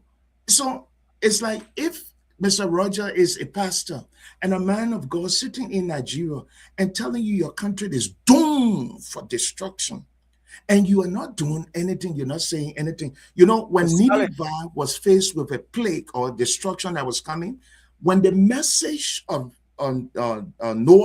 Jonah reached the king of Nineveh, the Bible says he took on his royal attire, he wore sackcloth and ashes, and he sat in the dust. And our leaders, the problem with some of them is that they don't have the fear of God. So for these things, they don't care. But what about the preachers? What about the congregation? So I believe our country is not doing. So Reverend, let's hold you and bring in the head of the Independent National Traditional Elder Council of the Republic. He also wants to react to the religious prelate and his prophecy. Let's hear you. Good morning, Elder Samuel Ofedit. Welcome. Good morning, Nobel. Good morning, Kear Radio, and good morning to my Liberian people. Great. How are you? I don't know yet, and I'm feeling about the 500 transportation. Who that so that my son Roger? Wait. Your son they gave 500. Ella Philip went to meet with the president. In fact, his group went there, and unfortunately, the president was not there. So, leaving the Minister of State, the president protocol, the president protocol gave them $500 Liberian dollars. 500, almost 50 men, older men. You know that story when I think on it, it's frustrating, but as elder, I don't want for people to say we're doing that for money business, but it was better to give nothing than to say you gave something that was frustrating. 500 level, very, very frustrating. But we are people of wisdom. Yeah, and I use wisdom on it too much, but it was very, very frustrating. Okay. But anyway, it's okay. All we want peace and good leadership. Great. And let's hear the council's reaction relative to this prophecy that the country is doomed to chaos and there will be hardship, suffering upon the land. The president we have today is confused in his prophecy. Another prophecy, he turned the nation over to President Weah, that Liberia belongs to him as well. Auto in Liberia belongs to we are. Yeah. What's your take? You know, I don't blame the false prophet or false pastors and things. I blame we the Liberian people because our leaders can leave from here. They go to Nigeria, go to the Nigerian pastors, go to. There's may his soul rest in peace. The late T.B. Joshua. Mm-hmm. He's one of those who had false prophecy.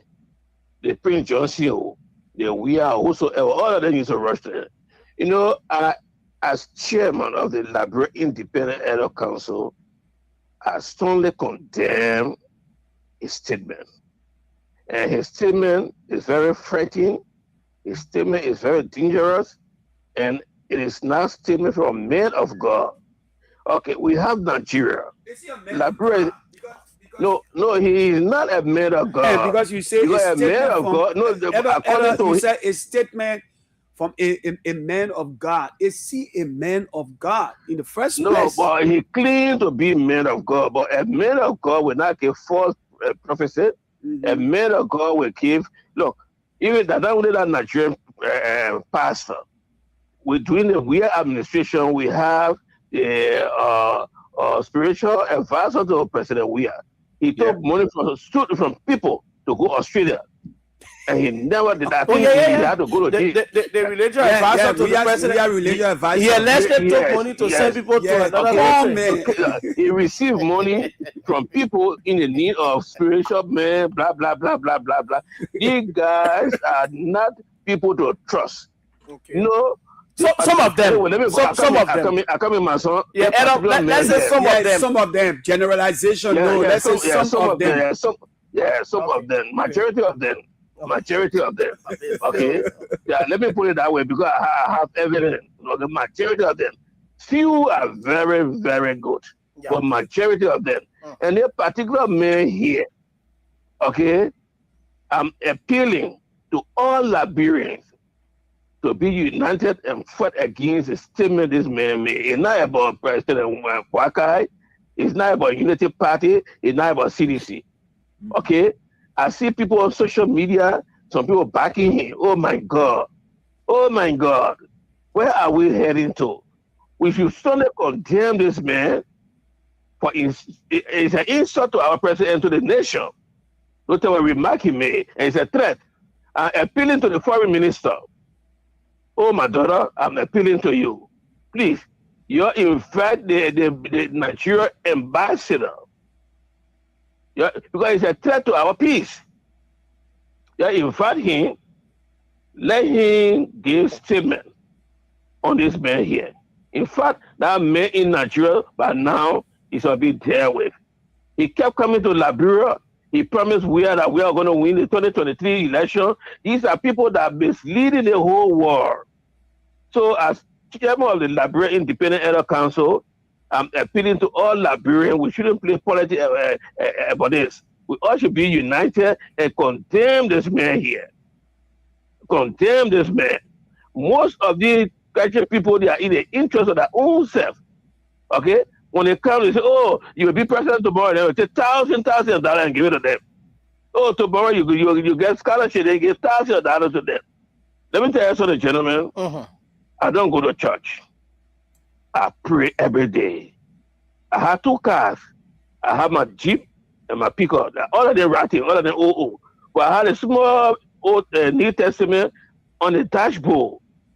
Anytime I be with me, they look in my car. I think you saw it before.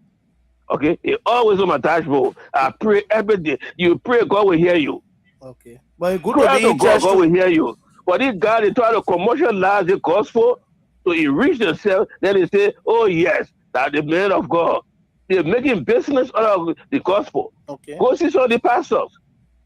Go see the pastor and see how their members are living. Go see how their members are living. The members and they are very poor and they get poor every day, and they are getting richer and richer every day. The Nigerian pastors need to be dealt with. Seriously. We fought war for years. God bless us with their peace. Liberia is better than Nigeria. Why he can't get prophecies about Boko Haram? Why you can get prophecy on Boko Haram? Yeah, Why Boko you can get Haram. prophecy that tomorrow Boko Haram come and tell the students from social school? Why you say that? But he running his mouth on us here. Okay, on our president, our good president, our peaceful president, our peaceful Liberia. I condemn it. I ask all Liberians to join me to condemn this man here. Okay. He's a wicked man. He's not man of peace. He's not even man of God. Okay? And I rebuke his statement. No trouble will come to Liberia. No temptation will come to Liberia. Reverend, let's hold you and bring in Councilor Prayer Bamboo. Reverend Dr. Councilor Prayer Bamboo to weigh in on this. Councilor, good morning. Good morning, Councilor. Sherry, off mic. Good morning, Reverend Dr. Boo. But they say they hold you, they made me for ambassador go for the people, but when they go into the Hello? big people, they Hold on, Reverend. Hold on the line. We have the Reverend Doctor and the Councilor on the line. yes. Great. Mom, guess you've been following what has been trending in recent time, especially with the Nigerian prelate. In his prophecy, he said the nation is doomed to hardship and suffering, and that our president is confused. What is your reaction to that? And that former president, we will come back 2029 and reclaim the nation. In the first place, if you follow me, I have asked people not to call me mom. You call me mom. I'm not a mother of a warhorse. I'm Reverend Dr. Councilor Prayer Bamboo in the first place. Secondly, I'm a reverend. Yeah. And I see nothing with it because we must render unto Caesar what of Caesar, of God what is God. Okay. In the past, what a Dukle will it mean not Dukle? She prophesied. They used to prophesy. She talked to two. And what a Brown, Richard Brown, my auntie who is 100 years old now. She went to President Talbot and prophesied. President Talbot's daughter, Woki Talbot, Prayer Boo. Many leaders ask them, you don't know. But I have gone to some leaders in power and authority, and I have told them what I see and what I know. And it has come to pass. So it's nothing wrong with that. And they say, when you talk, you redeem what you know. To redeem by talking is nothing wrong with it. We have more churches in here, in the country, and these people, when they come from abroad, you have to carry them to the stadium. Our leaders will go to them. So nothing wrong with it. We should listen to it and look at what's going on. Pray. There's nothing wrong with it. And for these people to be talking bad about you, nothing wrong. You better listen. Mom, do you think the president is confused as stated by the man of God? I will not answer you because you're confused. I told you don't call me mom. So you're not acting like a good journalist. Sorry, Council. Sorry, Reverend Doctor. Sorry, Reverend Doctor. They one of the few of the Constitution. Sorry, Reverend. That's what I keep on telling y'all. I don't like to listen to y'all. You call me, I'm on my way now. I heard to City Hall, they're having some constitutional review. Okay. They invite me up, I go in. And I have the original constitution with me that was signed. Because why? There are some constitution that the people printed, they left us cited things. So people who live it, actually Bona, Prayer Boo, sign up. Y'all don't invite them, y'all come to re-event. They sing your girls got the president appointed her. What happened to all the other things? I even carry some papers that people had talked this. So just want money and think that everything is wrong. All right, thank you so much. On your way to City Hall for this constitutional review. And you saw the picture, they even show the picture, you see how they do bad, they social thing. They show the picture when the president was supposed to be going to the podium. He was going their way. The people had to pull him back with this thing and that thing. We should be happy that we have the older people, you do mock them. Okay. You don't mock them. Yeah. Because we all forgetting. Then if God want President Walker to be there, he will have been president. If he just put him there to show us cited things and for us to open our eyes or to do cited things to us, we the people, because we forget that the government, the constitution say we the government, our government. Yeah. But when we put a gentleman or lady there, we make them our Lord and gospel. Okay, Reverend Dr. Counselor, the framer, the writer of the Constitution, she sees nothing wrong with the bishop or pastor. But can I say this?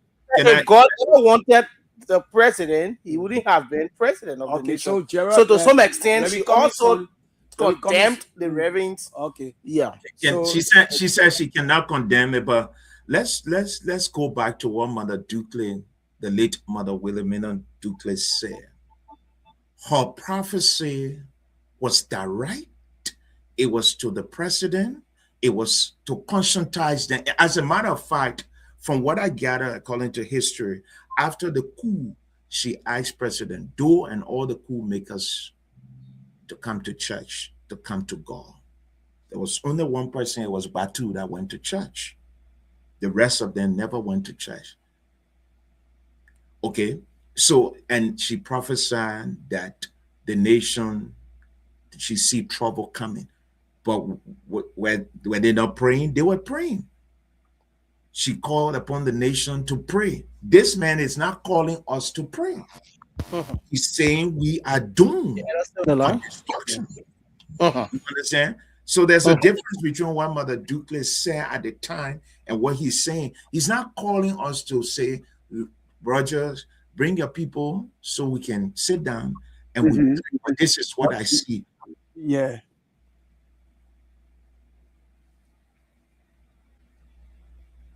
Okay. Yes, I think we will have to open up the line for the public interaction now on this. Let's hear you, Liberians. What's your take? The misreaction is what we want as a media entity. This is where we afford you the opportunity to say exactly what your opinion is. We respect all sides. And of course, this is a credible, factual, and timely institution, Kear Radio 95.9. We're on YouTube, Kear Communications Network. Follow our YouTube channel. Subscribe to it. Like our page on Facebook, KCNTV. Also follow us. And let's hear from you. Drop your comments. We're going to read them out for you on the show. Good morning. Good morning. Good morning. Hello. Good morning. Yes, sir. Your name and where you join us from? Yeah, thank you very much, Oda, and sorry for the inconvenience. Robert. Yeah, thank you very much for that magnificent recognition. For the recognition taken for the public, Pokat Robert. Like what you did morning for an unknown death. Hey, go up from an unknown destination also. I don't call him from a political domicile or something. Okay, let's take this caller. Good morning. Good morning. Hello. Good morning, Amadi. Yeah, go ahead. You need to turn down your monitor. Your radio turn down. Yeah, I call it off. Okay, go ahead now. Concern women for justice, for peace, for Tanzania Westman. You know, I monitor your testimony for all your topics. I said now right now to my whole player. By the time he said God saying so. Your background is still terrible, please. Your background is terrible. Good morning. Good morning. Thank you very much. This is the Common Board Channel. My name is P1P Willie, and I'm joining from Tokyo District 4. Yes, sir. I represent concern for justice. The group increasing. I want to say thank you this morning for your line of conversation. And I also want to disagree with some of the previous speakers. Okay, specifically. Yeah, go ahead. Particularly which one? Particularly when it has to do with somebody saying they're ready to not call for prayer.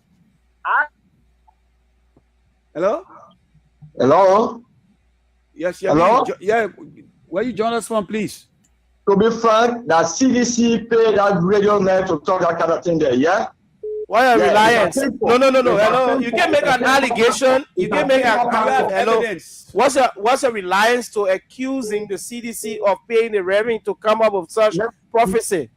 Not CDC, but reactions. These are the reactions. No, not what CDC. is a reliance? Reactions. What is a reliance? What a CDC reaction? No. The radio is not a place for just sweeping allegations. No. Good morning. Continue with you.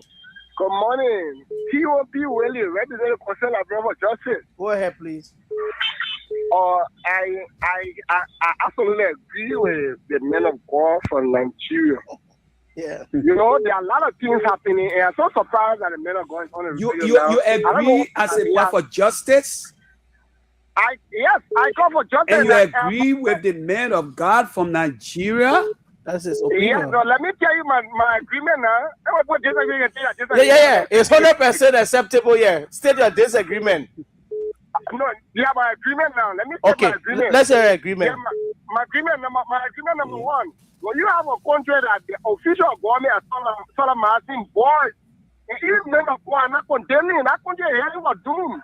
We have a government that their official ministers are ready for the young girls, and it's all being called room.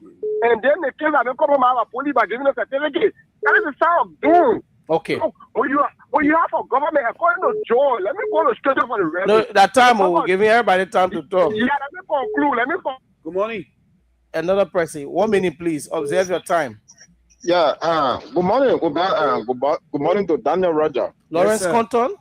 Yeah. Thank you for the recognition from the Borough of Crutham on the Unity Party for Intellectual Bureau, Secretary General. Mr. SG, let's hear you. 1 minute, please, to the point. Yeah, quickly. You see, Obel, we don't know where we are going as a country when a prophecy in a negative. Hello. There is, I don't know if it's the telephone line, but good morning. Yeah, cut me off. No, we cut you off. Oh. Your line was bad. Yeah, go ahead now. I was saying, don't be saying that Imam see me because we the Imam, our Muslim Imam can't specify on you. He can't say, oh, I see on Islam. It's very hard. The only pastor they can do that. I say now, Imam can say, 2029, I will be president or I'll be representative. I will be this. I will not be. I will say no. I will not say no. I will say thank God. I will ask God for it to happen. I will not criticize it. Or in case they say Alexander Kuno will be 2029 president. We start containing that topic. Now what you are doing in the studio in that school, everything where you have a we are, you will talk about and none of your people be us talk. Good morning. Yeah. Time for you. Yeah, good morning, Obed. Another person. Yes, yeah, sir. go ahead. Oh, thank you. Come on, remember the concern like going for justice. I'm phoning from Johnsonville. Go ahead, please. Let's hear you 1 minute. First of all, let me say, I agree with the man of God. Because one fight, if you have a president, anything official, sort of match a ball, and nothing comes from out of it. A minister rape a 15. So what I got to do with the prophecy now? They raping, they minister. What I got to do with the prophecy? Wait, it gets relying on the prophecy. Now, and the president come, his comment said, "Dear, machine need to come before they get justice." That's being confused. If the president is giving a platform to speak and the president is leaving to go home, that's okay. Okay. Good morning. Peter Star is my name. Yes, yeah, you Peter. Oh, you know, it's clear. If our president said you're going to change to the devil to become president, he said he didn't win election, that God will end. So that is a sign of a country being on a curse. Or Chico should not say you will change to the devil to become president. And so personally, so when the condemnation we're hearing now, when it came fast, something made that pronunciation that like God going to end when he didn't become president, nobody condemned it. It was not wrong to say about them. If you say about them, if you have a deal with the devil, if you're talking to the devil to become president, you are going to do it. Nobody condemned him. Those are Christ. Because when I say he would dance with the devil. So are you also insinuating that is the basis of the Reverend's prophecy? based on some of these assertions you've made. Exactly. That is not. You made your point. Thank you so much. Let's take another person. Good morning. Welcome. Good morning to the both of you and our guest in studio. This is Edmund Carr, member of the Concerned Librarian for Justice. So why is the man of God could have say the country is going to flourish under President Buhari? Why are we going to say? You know, when he kinds of prophecy come up, if you truly believe that it's not true, what is important is to go in your closet to pray against it. Okay. So your point is it is the hardest truth coming through a man of God as a prophet. I may not tell you it is the higher truth, but look at it because you can ask a question, then when people want to answer, you're cutting off. No, we're not cutting nobody. Let's get that one clear. We're in the business of cutting people off. If your time elapses, you go off. That's 1 minute.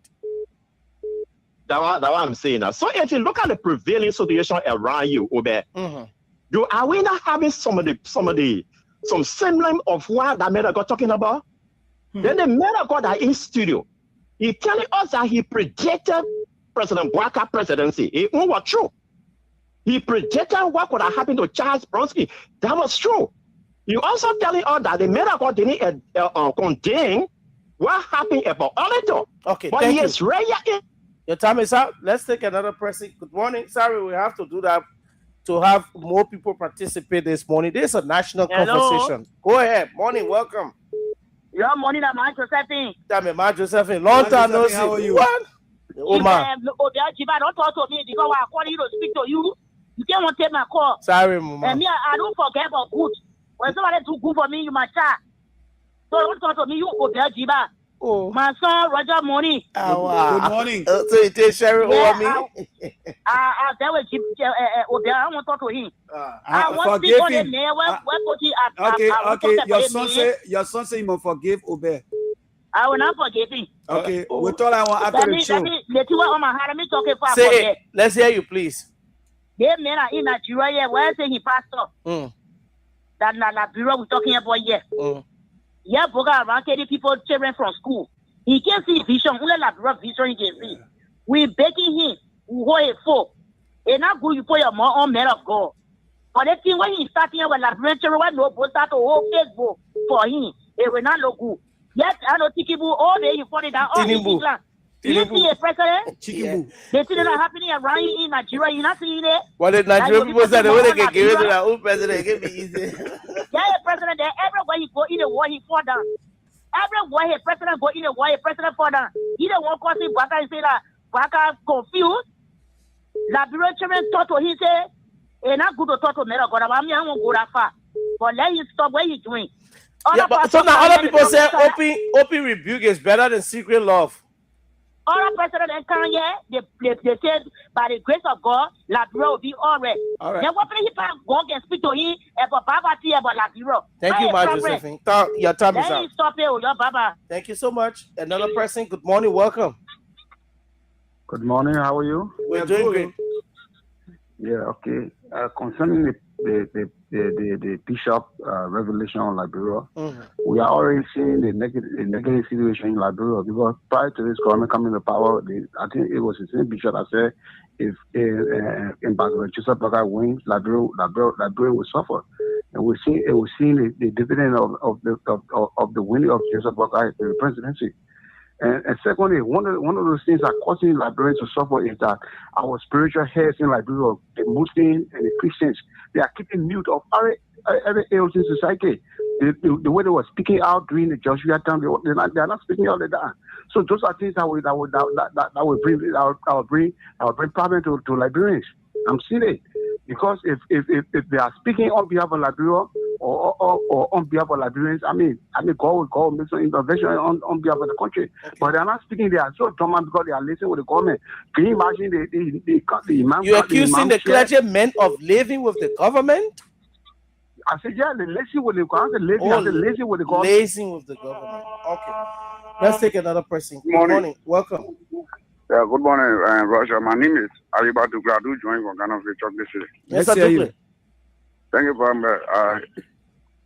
Roger, let me say 100% agree with the prophecies that were made by the prophet from Nigeria. Okay. You know, in Liberia, we send to politicize everything. Look, before somebody come out to prophesy, no matter what, whosoever name they mention at the end of that prophecy, there must be a vision that comes to them. Okay. And what the word that you will get from there, and what you will bring to the people. You will not say because the so and so vision, I will not get it, and God bless. Okay. Good morning. Morning. Welcome. Yeah, good morning, my son, Russia. Good morning. Yeah, veteran bar calling from Johnsonville, concerned Librarian for Justice. My son, thank you very much. My son will say the thing without normal.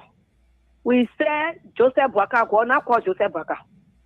The Librarian people, Joseph, the police, they call Joseph Bwaka, like something happened, like something go on. President Bwaka. Election. President Bwaka, they met people in the lines of the current job. We are a president. We are. That correct the wrongs now. We can't do the same old thing over and over. Too long doesn't make it right. I know. We're not just saying fine, my son. I know I will call you president, but they will not do so do it. Are you getting me? So they know yesterday now cool to call president, but they were insulting the people from here yesterday. And the reason I say it for, so I will call you president. You know what happened, my brother? Yeah, just for the sake of the platform and the standards that we hold. Please. I will do that, my children, President Bwaka. I will do that. I'm a respectful mother, but you know, man, and I respect your family. Hey, no. Oh my baby. That's what you read there. So it can be confusion. Let's intellectualize instead of making. Let's hear this person. Good morning. No, we lost our caller. Just we can disagree to agree. At the final analysis, we still remain Liberians. Good morning. I will call the next president. Don't tell me for the name, my son. No. The other area you're going was so offensive. Yes, sorry for that, but I will say it because of the thing that go on, the reason why we angry for, we want to respond to them. But sorry, that's what our anger. I will not call you yes for your platform. I will not insult him. I will say something good. Ain't getting me? Yeah, man. President and Bwaka. You're not leader for the nation yet, but because they fought them on today, we are suffering. Okay. And the prophet said, the last time is when they say I'm making a lie in Nigeria because the Liberian pastor when they went there, they say, the people can go to Nigeria go for power. They same people they can say they go for power and they join the poor too. All the pastors are in Liberia, most of them join in Nigeria, but they can cause the people there. They may lie, they may dead. What the prophet said, it's true. And go on, wow, to the tree, what the man say, calamity. They will drink dirty water. You will drink dirty water. We telling God thank you that we are drinking dirty water in our houses. We telling God thank you. Our country will be suppressed. Our country we are suffering. So you believe that, ma'am? Quickly, we have to take you off the line. But you believe that if President Weah comes back to power 2029, things will be okay for the country. No more dirty water. By grace of God. Okay. Right. Thank you so much. This person. Good morning. We'll take 4 more calls and then we go to the newspaper segment. Good morning, GIBAH. Yeah, good morning. Welcome. Thank you, Mr. GIBAH. I'm Josiah Smoke calling from the Congo Belt. I'm of the United Party in the Electoral Bureau. You're live. Let's hear you, please. You know I laugh. The Bible says, there's how we start. The Bible says in chapter 3 down water. Men will come, their parallel time will come. Men will be lower themselves. Men will each other, they want to hear the truth. There will be many false prophets that can't deceive many imani. So it's not sweet to some of us from the Christian background. Okay. No, when you check the record of prophecy in the days of old, no prophet God used. Almost everything they said, almost everything came to pass. God never speaks by a word. God can never use you. He can never speak to you. He contradicts himself. God is not God of confusion. Okay. Let me ask the pastor here. So Nigerians have been around for over 3 decades.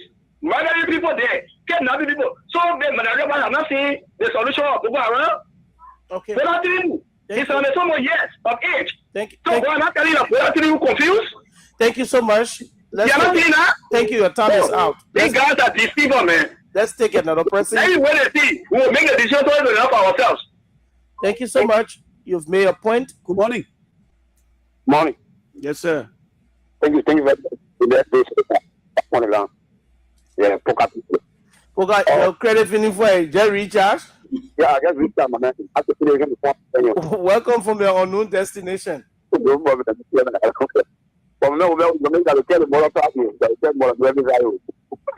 can tell who's sorry. Man, Joseph, we're talking in committee room. They will go in committee room. Yeah. But to the point, what I'm thinking here to very clear is your skill guest is very contradicting when it comes to the biblical or the biblical scripture or even the biblical proceeding. Which ones? Be specific. Yes, criteria is he said he is not agreeing with the pastor or prophecy or even the pastor lamenting. But he also said to Mr. Bronstein that Mr. Bronstein will check within a horse, with me within a circumstance. And if Mr. Bronstein not checking his circumstance, he will not reach to the executive marshal. So why is a prophet will be two and another pastor prophet can be two? All right, that's a question. All right. He will answer. Reverend Cummings is ready here for us. Good morning. We'll go to him shortly. Good morning. Yes, sir. Yeah, the name is Alfred Bima, and I'm calling from Tony Street. Go ahead, please. Yeah, I think Liberia is for all of us, whether President Buckeye succeed or fail, it will not be the good thing for us. It means we don't support him. So for me, the Nigerian pastor coming with false prophecy, for me, I think he is wrong and will debunk that statement. And if he can prophesy, why can't he go to Nigeria and prophesy on Bogo around to stop carrying ordinary children from school? You see, why can't he prophesy that Nigerians all around the world, they are people who sell drugs and they are being, we know that they're gonna need all of them for them. Why can't he prophesy that to come out to say our Liberia that we all are yamming for us to succeed? I think in error, and then I just want to inject on something on the Orange company. Orange have just there's something when you reach out, nobody the credit used to show, they are not showing nothing. So it is not good for us. So now you need to go to their office, go to their office or one of their sites so that they can rectify that. Good morning. Thank you. Thank you very much. And good morning, Obed. Morning, and good morning, Roger. Good morning. Roger and Obed, I'm Spencer Mohammed, and I call from down Coast Spoon Hill, Winter Community, and member of Concern Liberian for Justice. Let's hear you from Coast Spoon Hill. Yeah, thank you very much. For me, prophecy are things that worrying to be prayed for. It is that worrying to be, or the prophet to be instructed.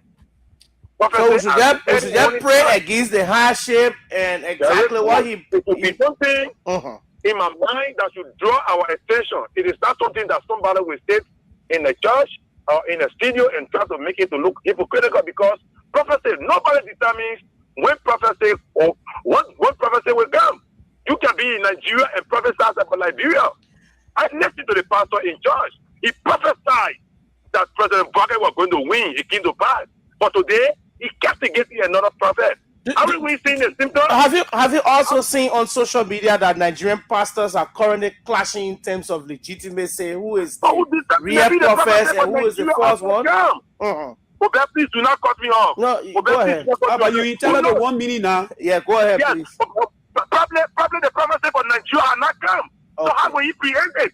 The one that he saw is what he's speaking about. Okay. Just like my brother saw it, that President Buckeye was going to win. So your point is we shouldn't condemn Prophet Elijah, right? We shouldn't condemn him, right? Good morning. Okay, I think he left the line. Let's take this person, the final caller, and then we'll go to Reverend Cummings to wrap up. Teresa William, member of the Unity Intellectual Bureau. Okay, you the final caller on this segment. I was not sorry, but I guess we are talking about the prophecy, right? Yes, ma'am. You see that general prophecy, we know where it came from. We know where it came from. As far as concerned, as a supporter, when you see a group or Liberia or Tennessee, when you see a good prophecy, you know. That a general prophecy, we know where it came from. We know that's a blatant lie. Let me be straight to the point. We know where that prophecy came from. We know that's an individual. We know where it came from. So we are not going to honor it. That's a blatant lie. Thank you for having me. Thank you so much. With that, we conclude on this segment of the conversation right here on the program this morning. We could talk more and more. A lot of you decided to call in as well, but we do not have the luxury of time. We have to review the local data and transition to other issues as well. Reverend Cummings, listening to the callers, what's your take? They're asking you. Some of them believe that your own prophecy came to power. Prophet Elijah, prophecy comes to pass also. That's why I quoted scripture earlier on. And it's good that this institution every Sunday will afford the Liberian people the opportunity to go back to the Bible, right? Yeah. To spend some time reading the Bible. Maybe when you read, because the Bible says faith comes by hearing and hearing and hearing the word of God. But here is what I will say though. You see, GIBAH, is good that Kear is outside here. If Kear and that's why this is where someday I queried young journalists and radio stations that we must be at an equilibrium. If 99% of the journalists in the diaspora here were reporting the things that we were saying at the time, maybe our people will be adequately informed, or if they had the opportunity to follow some of the things that we were saying. Somebody said pastors were not speaking, they were not condemning a lot of issues. That's fallacy. 99% of the people that live in the diaspora that follow will tell you that Pastor Cummings will say it as I see it. Okay. Lamentation, I'll go back to that scripture. It says, who will say a thing and it come to pass? Let me give you one typical example. My senior brother, Rogers, I think his former, right? We were sitting in the internet cafe and something prophetic took place in the cafe between my sister Lulu and myself, right in the cafe.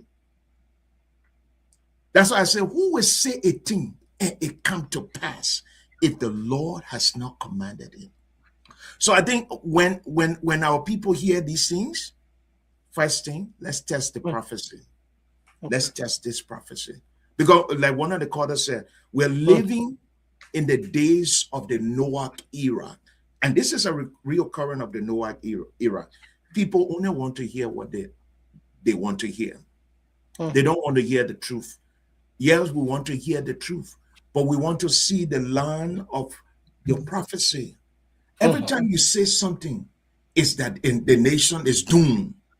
Every time you say something, the nation is doomed. Let's look at prophets who prophesied about nation. They conscientized the people to come to God. And when the people came to God, in one accord, they went to God for repentance.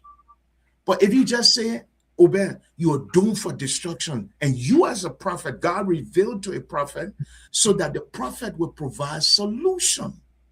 That's why in 2 Chronicles chapter 20, Jehoshaphat said to the people of Judah, he said, believe in the Lord your God, so ye shall be established. Believe in his prophet, so ye shall prosper. At the time, they were faced with a vast army that were going up against them. That prophecy that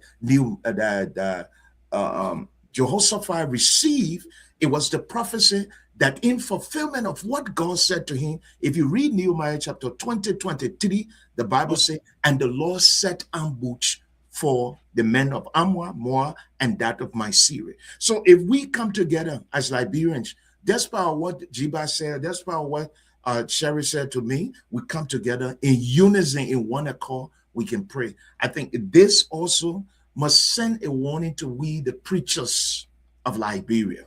Let's come together. The Full Gospel Ministers Association, the Pastoral Network, the Liberian Council of Churches. We need to come together. If not, we'll have people coming and saying, all in the name of God, they are coming to what they call to turn our nation around. It's not the first time. Oyinike, the famous Solution Temple, he prophesied that Bronskin were going to win. Bronskin win them up a church. When they went to query him, he said, no, he never said it. He was on tape. He was on tape. So our people must not be politically charged with sentiment and say, oh, yes, it's going to happen. We'll pray. It will not happen, my brother.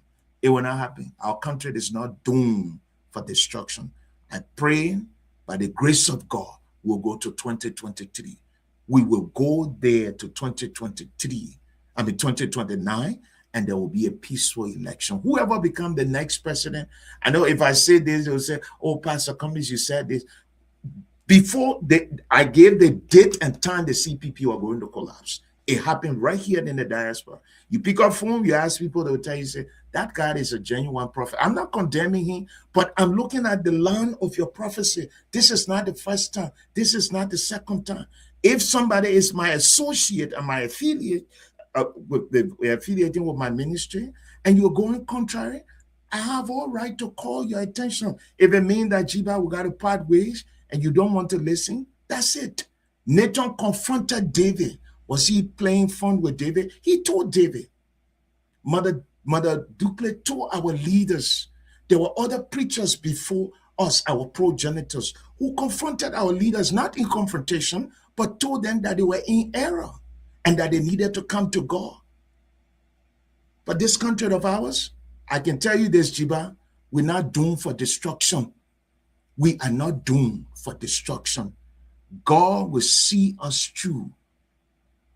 God going to see this nation and his people through.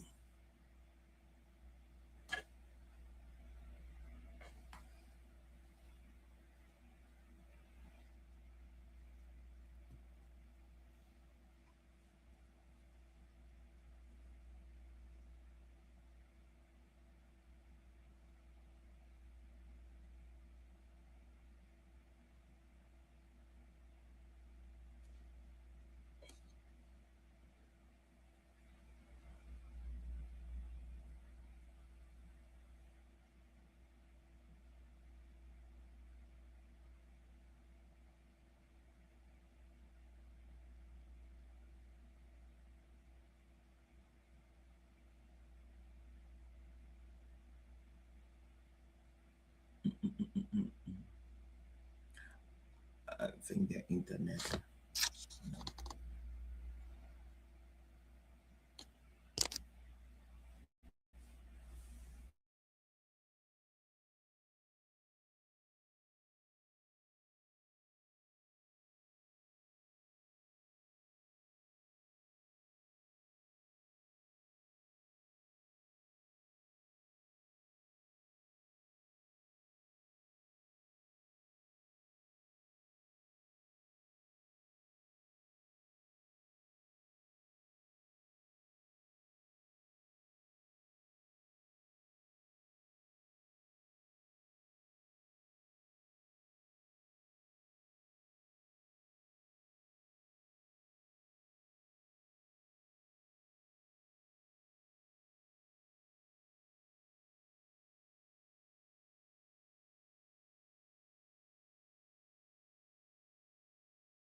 for the implementation of the smart metering program.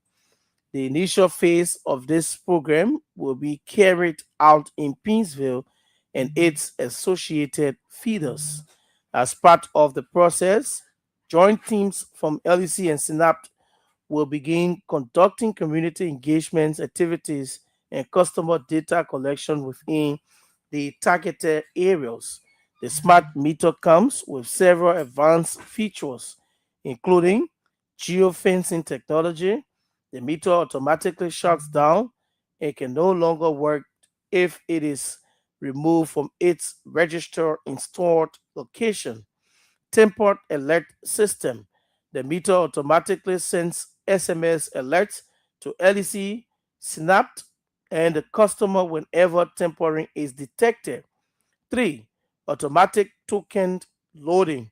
Customers no longer need to manually enter token codes when you purchase your electricity, as credit is loaded automatically onto the meter. 4. GPS tracking capability. The meter can be located through its GPS system, identifying its location when stolen. Following the customer data collection exercise, EDC and Synapse will commence the replacement and installation of smart meters. Customers who currently have a meter possesses proof of payment for a meter or whose meter was previously stolen with evidence will have their meters replaced free of charge.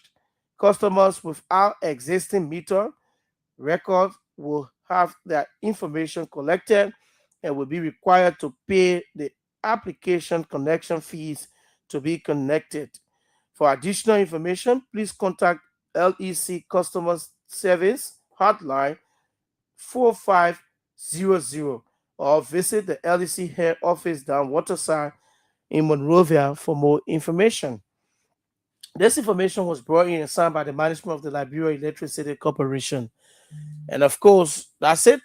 We now transition with just not much of the time 5 in our more favor. minutes. Yes, and so we have to just wrap up and move. Like you said, I mean, the former vice president, shouldn't be crying. No. About pension Yeah, issue. yeah. I mean, if the former vice president is crying, what happened to civil servants? no one's happy. I mean, it's you can't. So to get civil servant pension is going to be difficult because you have people who were in high positions and they deserve their pension. They deserve their benefits. But there is a law that says when you 50%, right? Yeah. Of your take home should be given to you because you serve the country throughout if you are until Chief you pass. Justice, Associate Justice, if the Chief Justice is earning or making 20,000, he gets 10,000. He or she gets 10,000 at the end of retirement service to country. But before we go, I want to this contradiction about sharpen the contradiction over there. Let's use the last 5 minutes.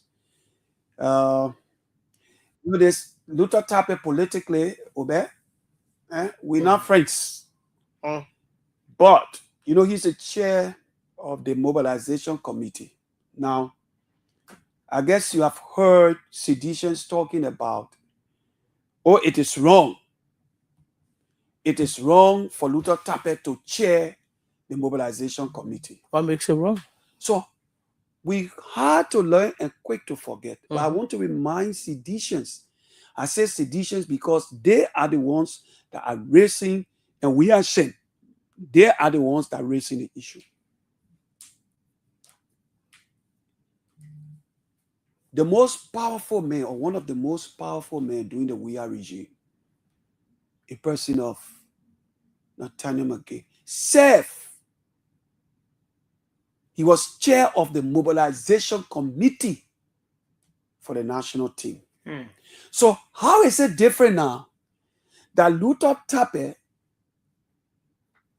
the chairman of the party, and somebody said to me, they said, it was a unilateral decision and Mustafa Raji now turn LFA over to Unity Party. That's not truth. That is not truth, because they had a meeting and there was a resolution by the executive committee to appoint Luther Tappe. Now, you need influential people. You need people who, how you unlock the door? How you open the door? You got to have a key to open the door. So Luther Tappe, by virtue of his position, party chairman, the affiliation with the chief executive, the chief patron of sports, there are many doors that man can knock, it will open. I'm told that the LFA, during the WE administration, they were raising funds for the national team. They went to one bank. I won't call the bank name. The bank refused to open the door to LFA people. And they got in contact with Nathaniel McGill, the then Minister of State over. He placed a call, just 1 minute call. That bank gave $50,000 to the national team mobilization committee. So you see why it's important to have an influential person, somebody who can unlock the door, somebody who can open the door. So this is the committee. I want to read the committee, the composition of the mobilization committee. Lone Star Mobilization Committee, Reverend Luther Tappe, chairman. Mr. Hilary Saki, EC member. Honorable Madeline E. Dakose, Commerce Minister. Are you listening? Mr. Maurice Touche Gavler, CIC musician. Mr. Sonegal Diabo, musician. That the composition, Sonegal Diabo, musician. Mr. John Kinyo, Motorcyclist Union. Mr.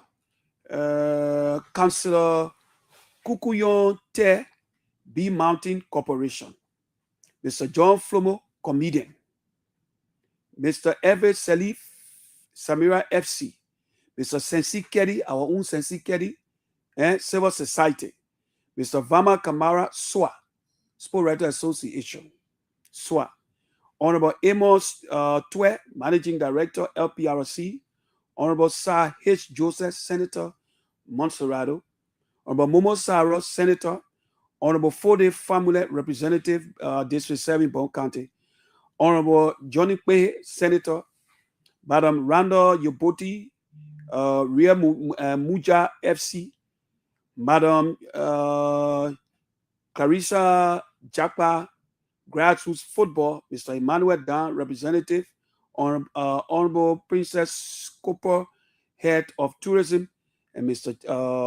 Chano Jalo, Fula Community.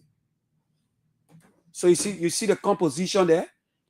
They got comedian there. They got musician there. So Jalo there. Yeah, Chano Jalo. Yeah. Even though I know what part he playing there.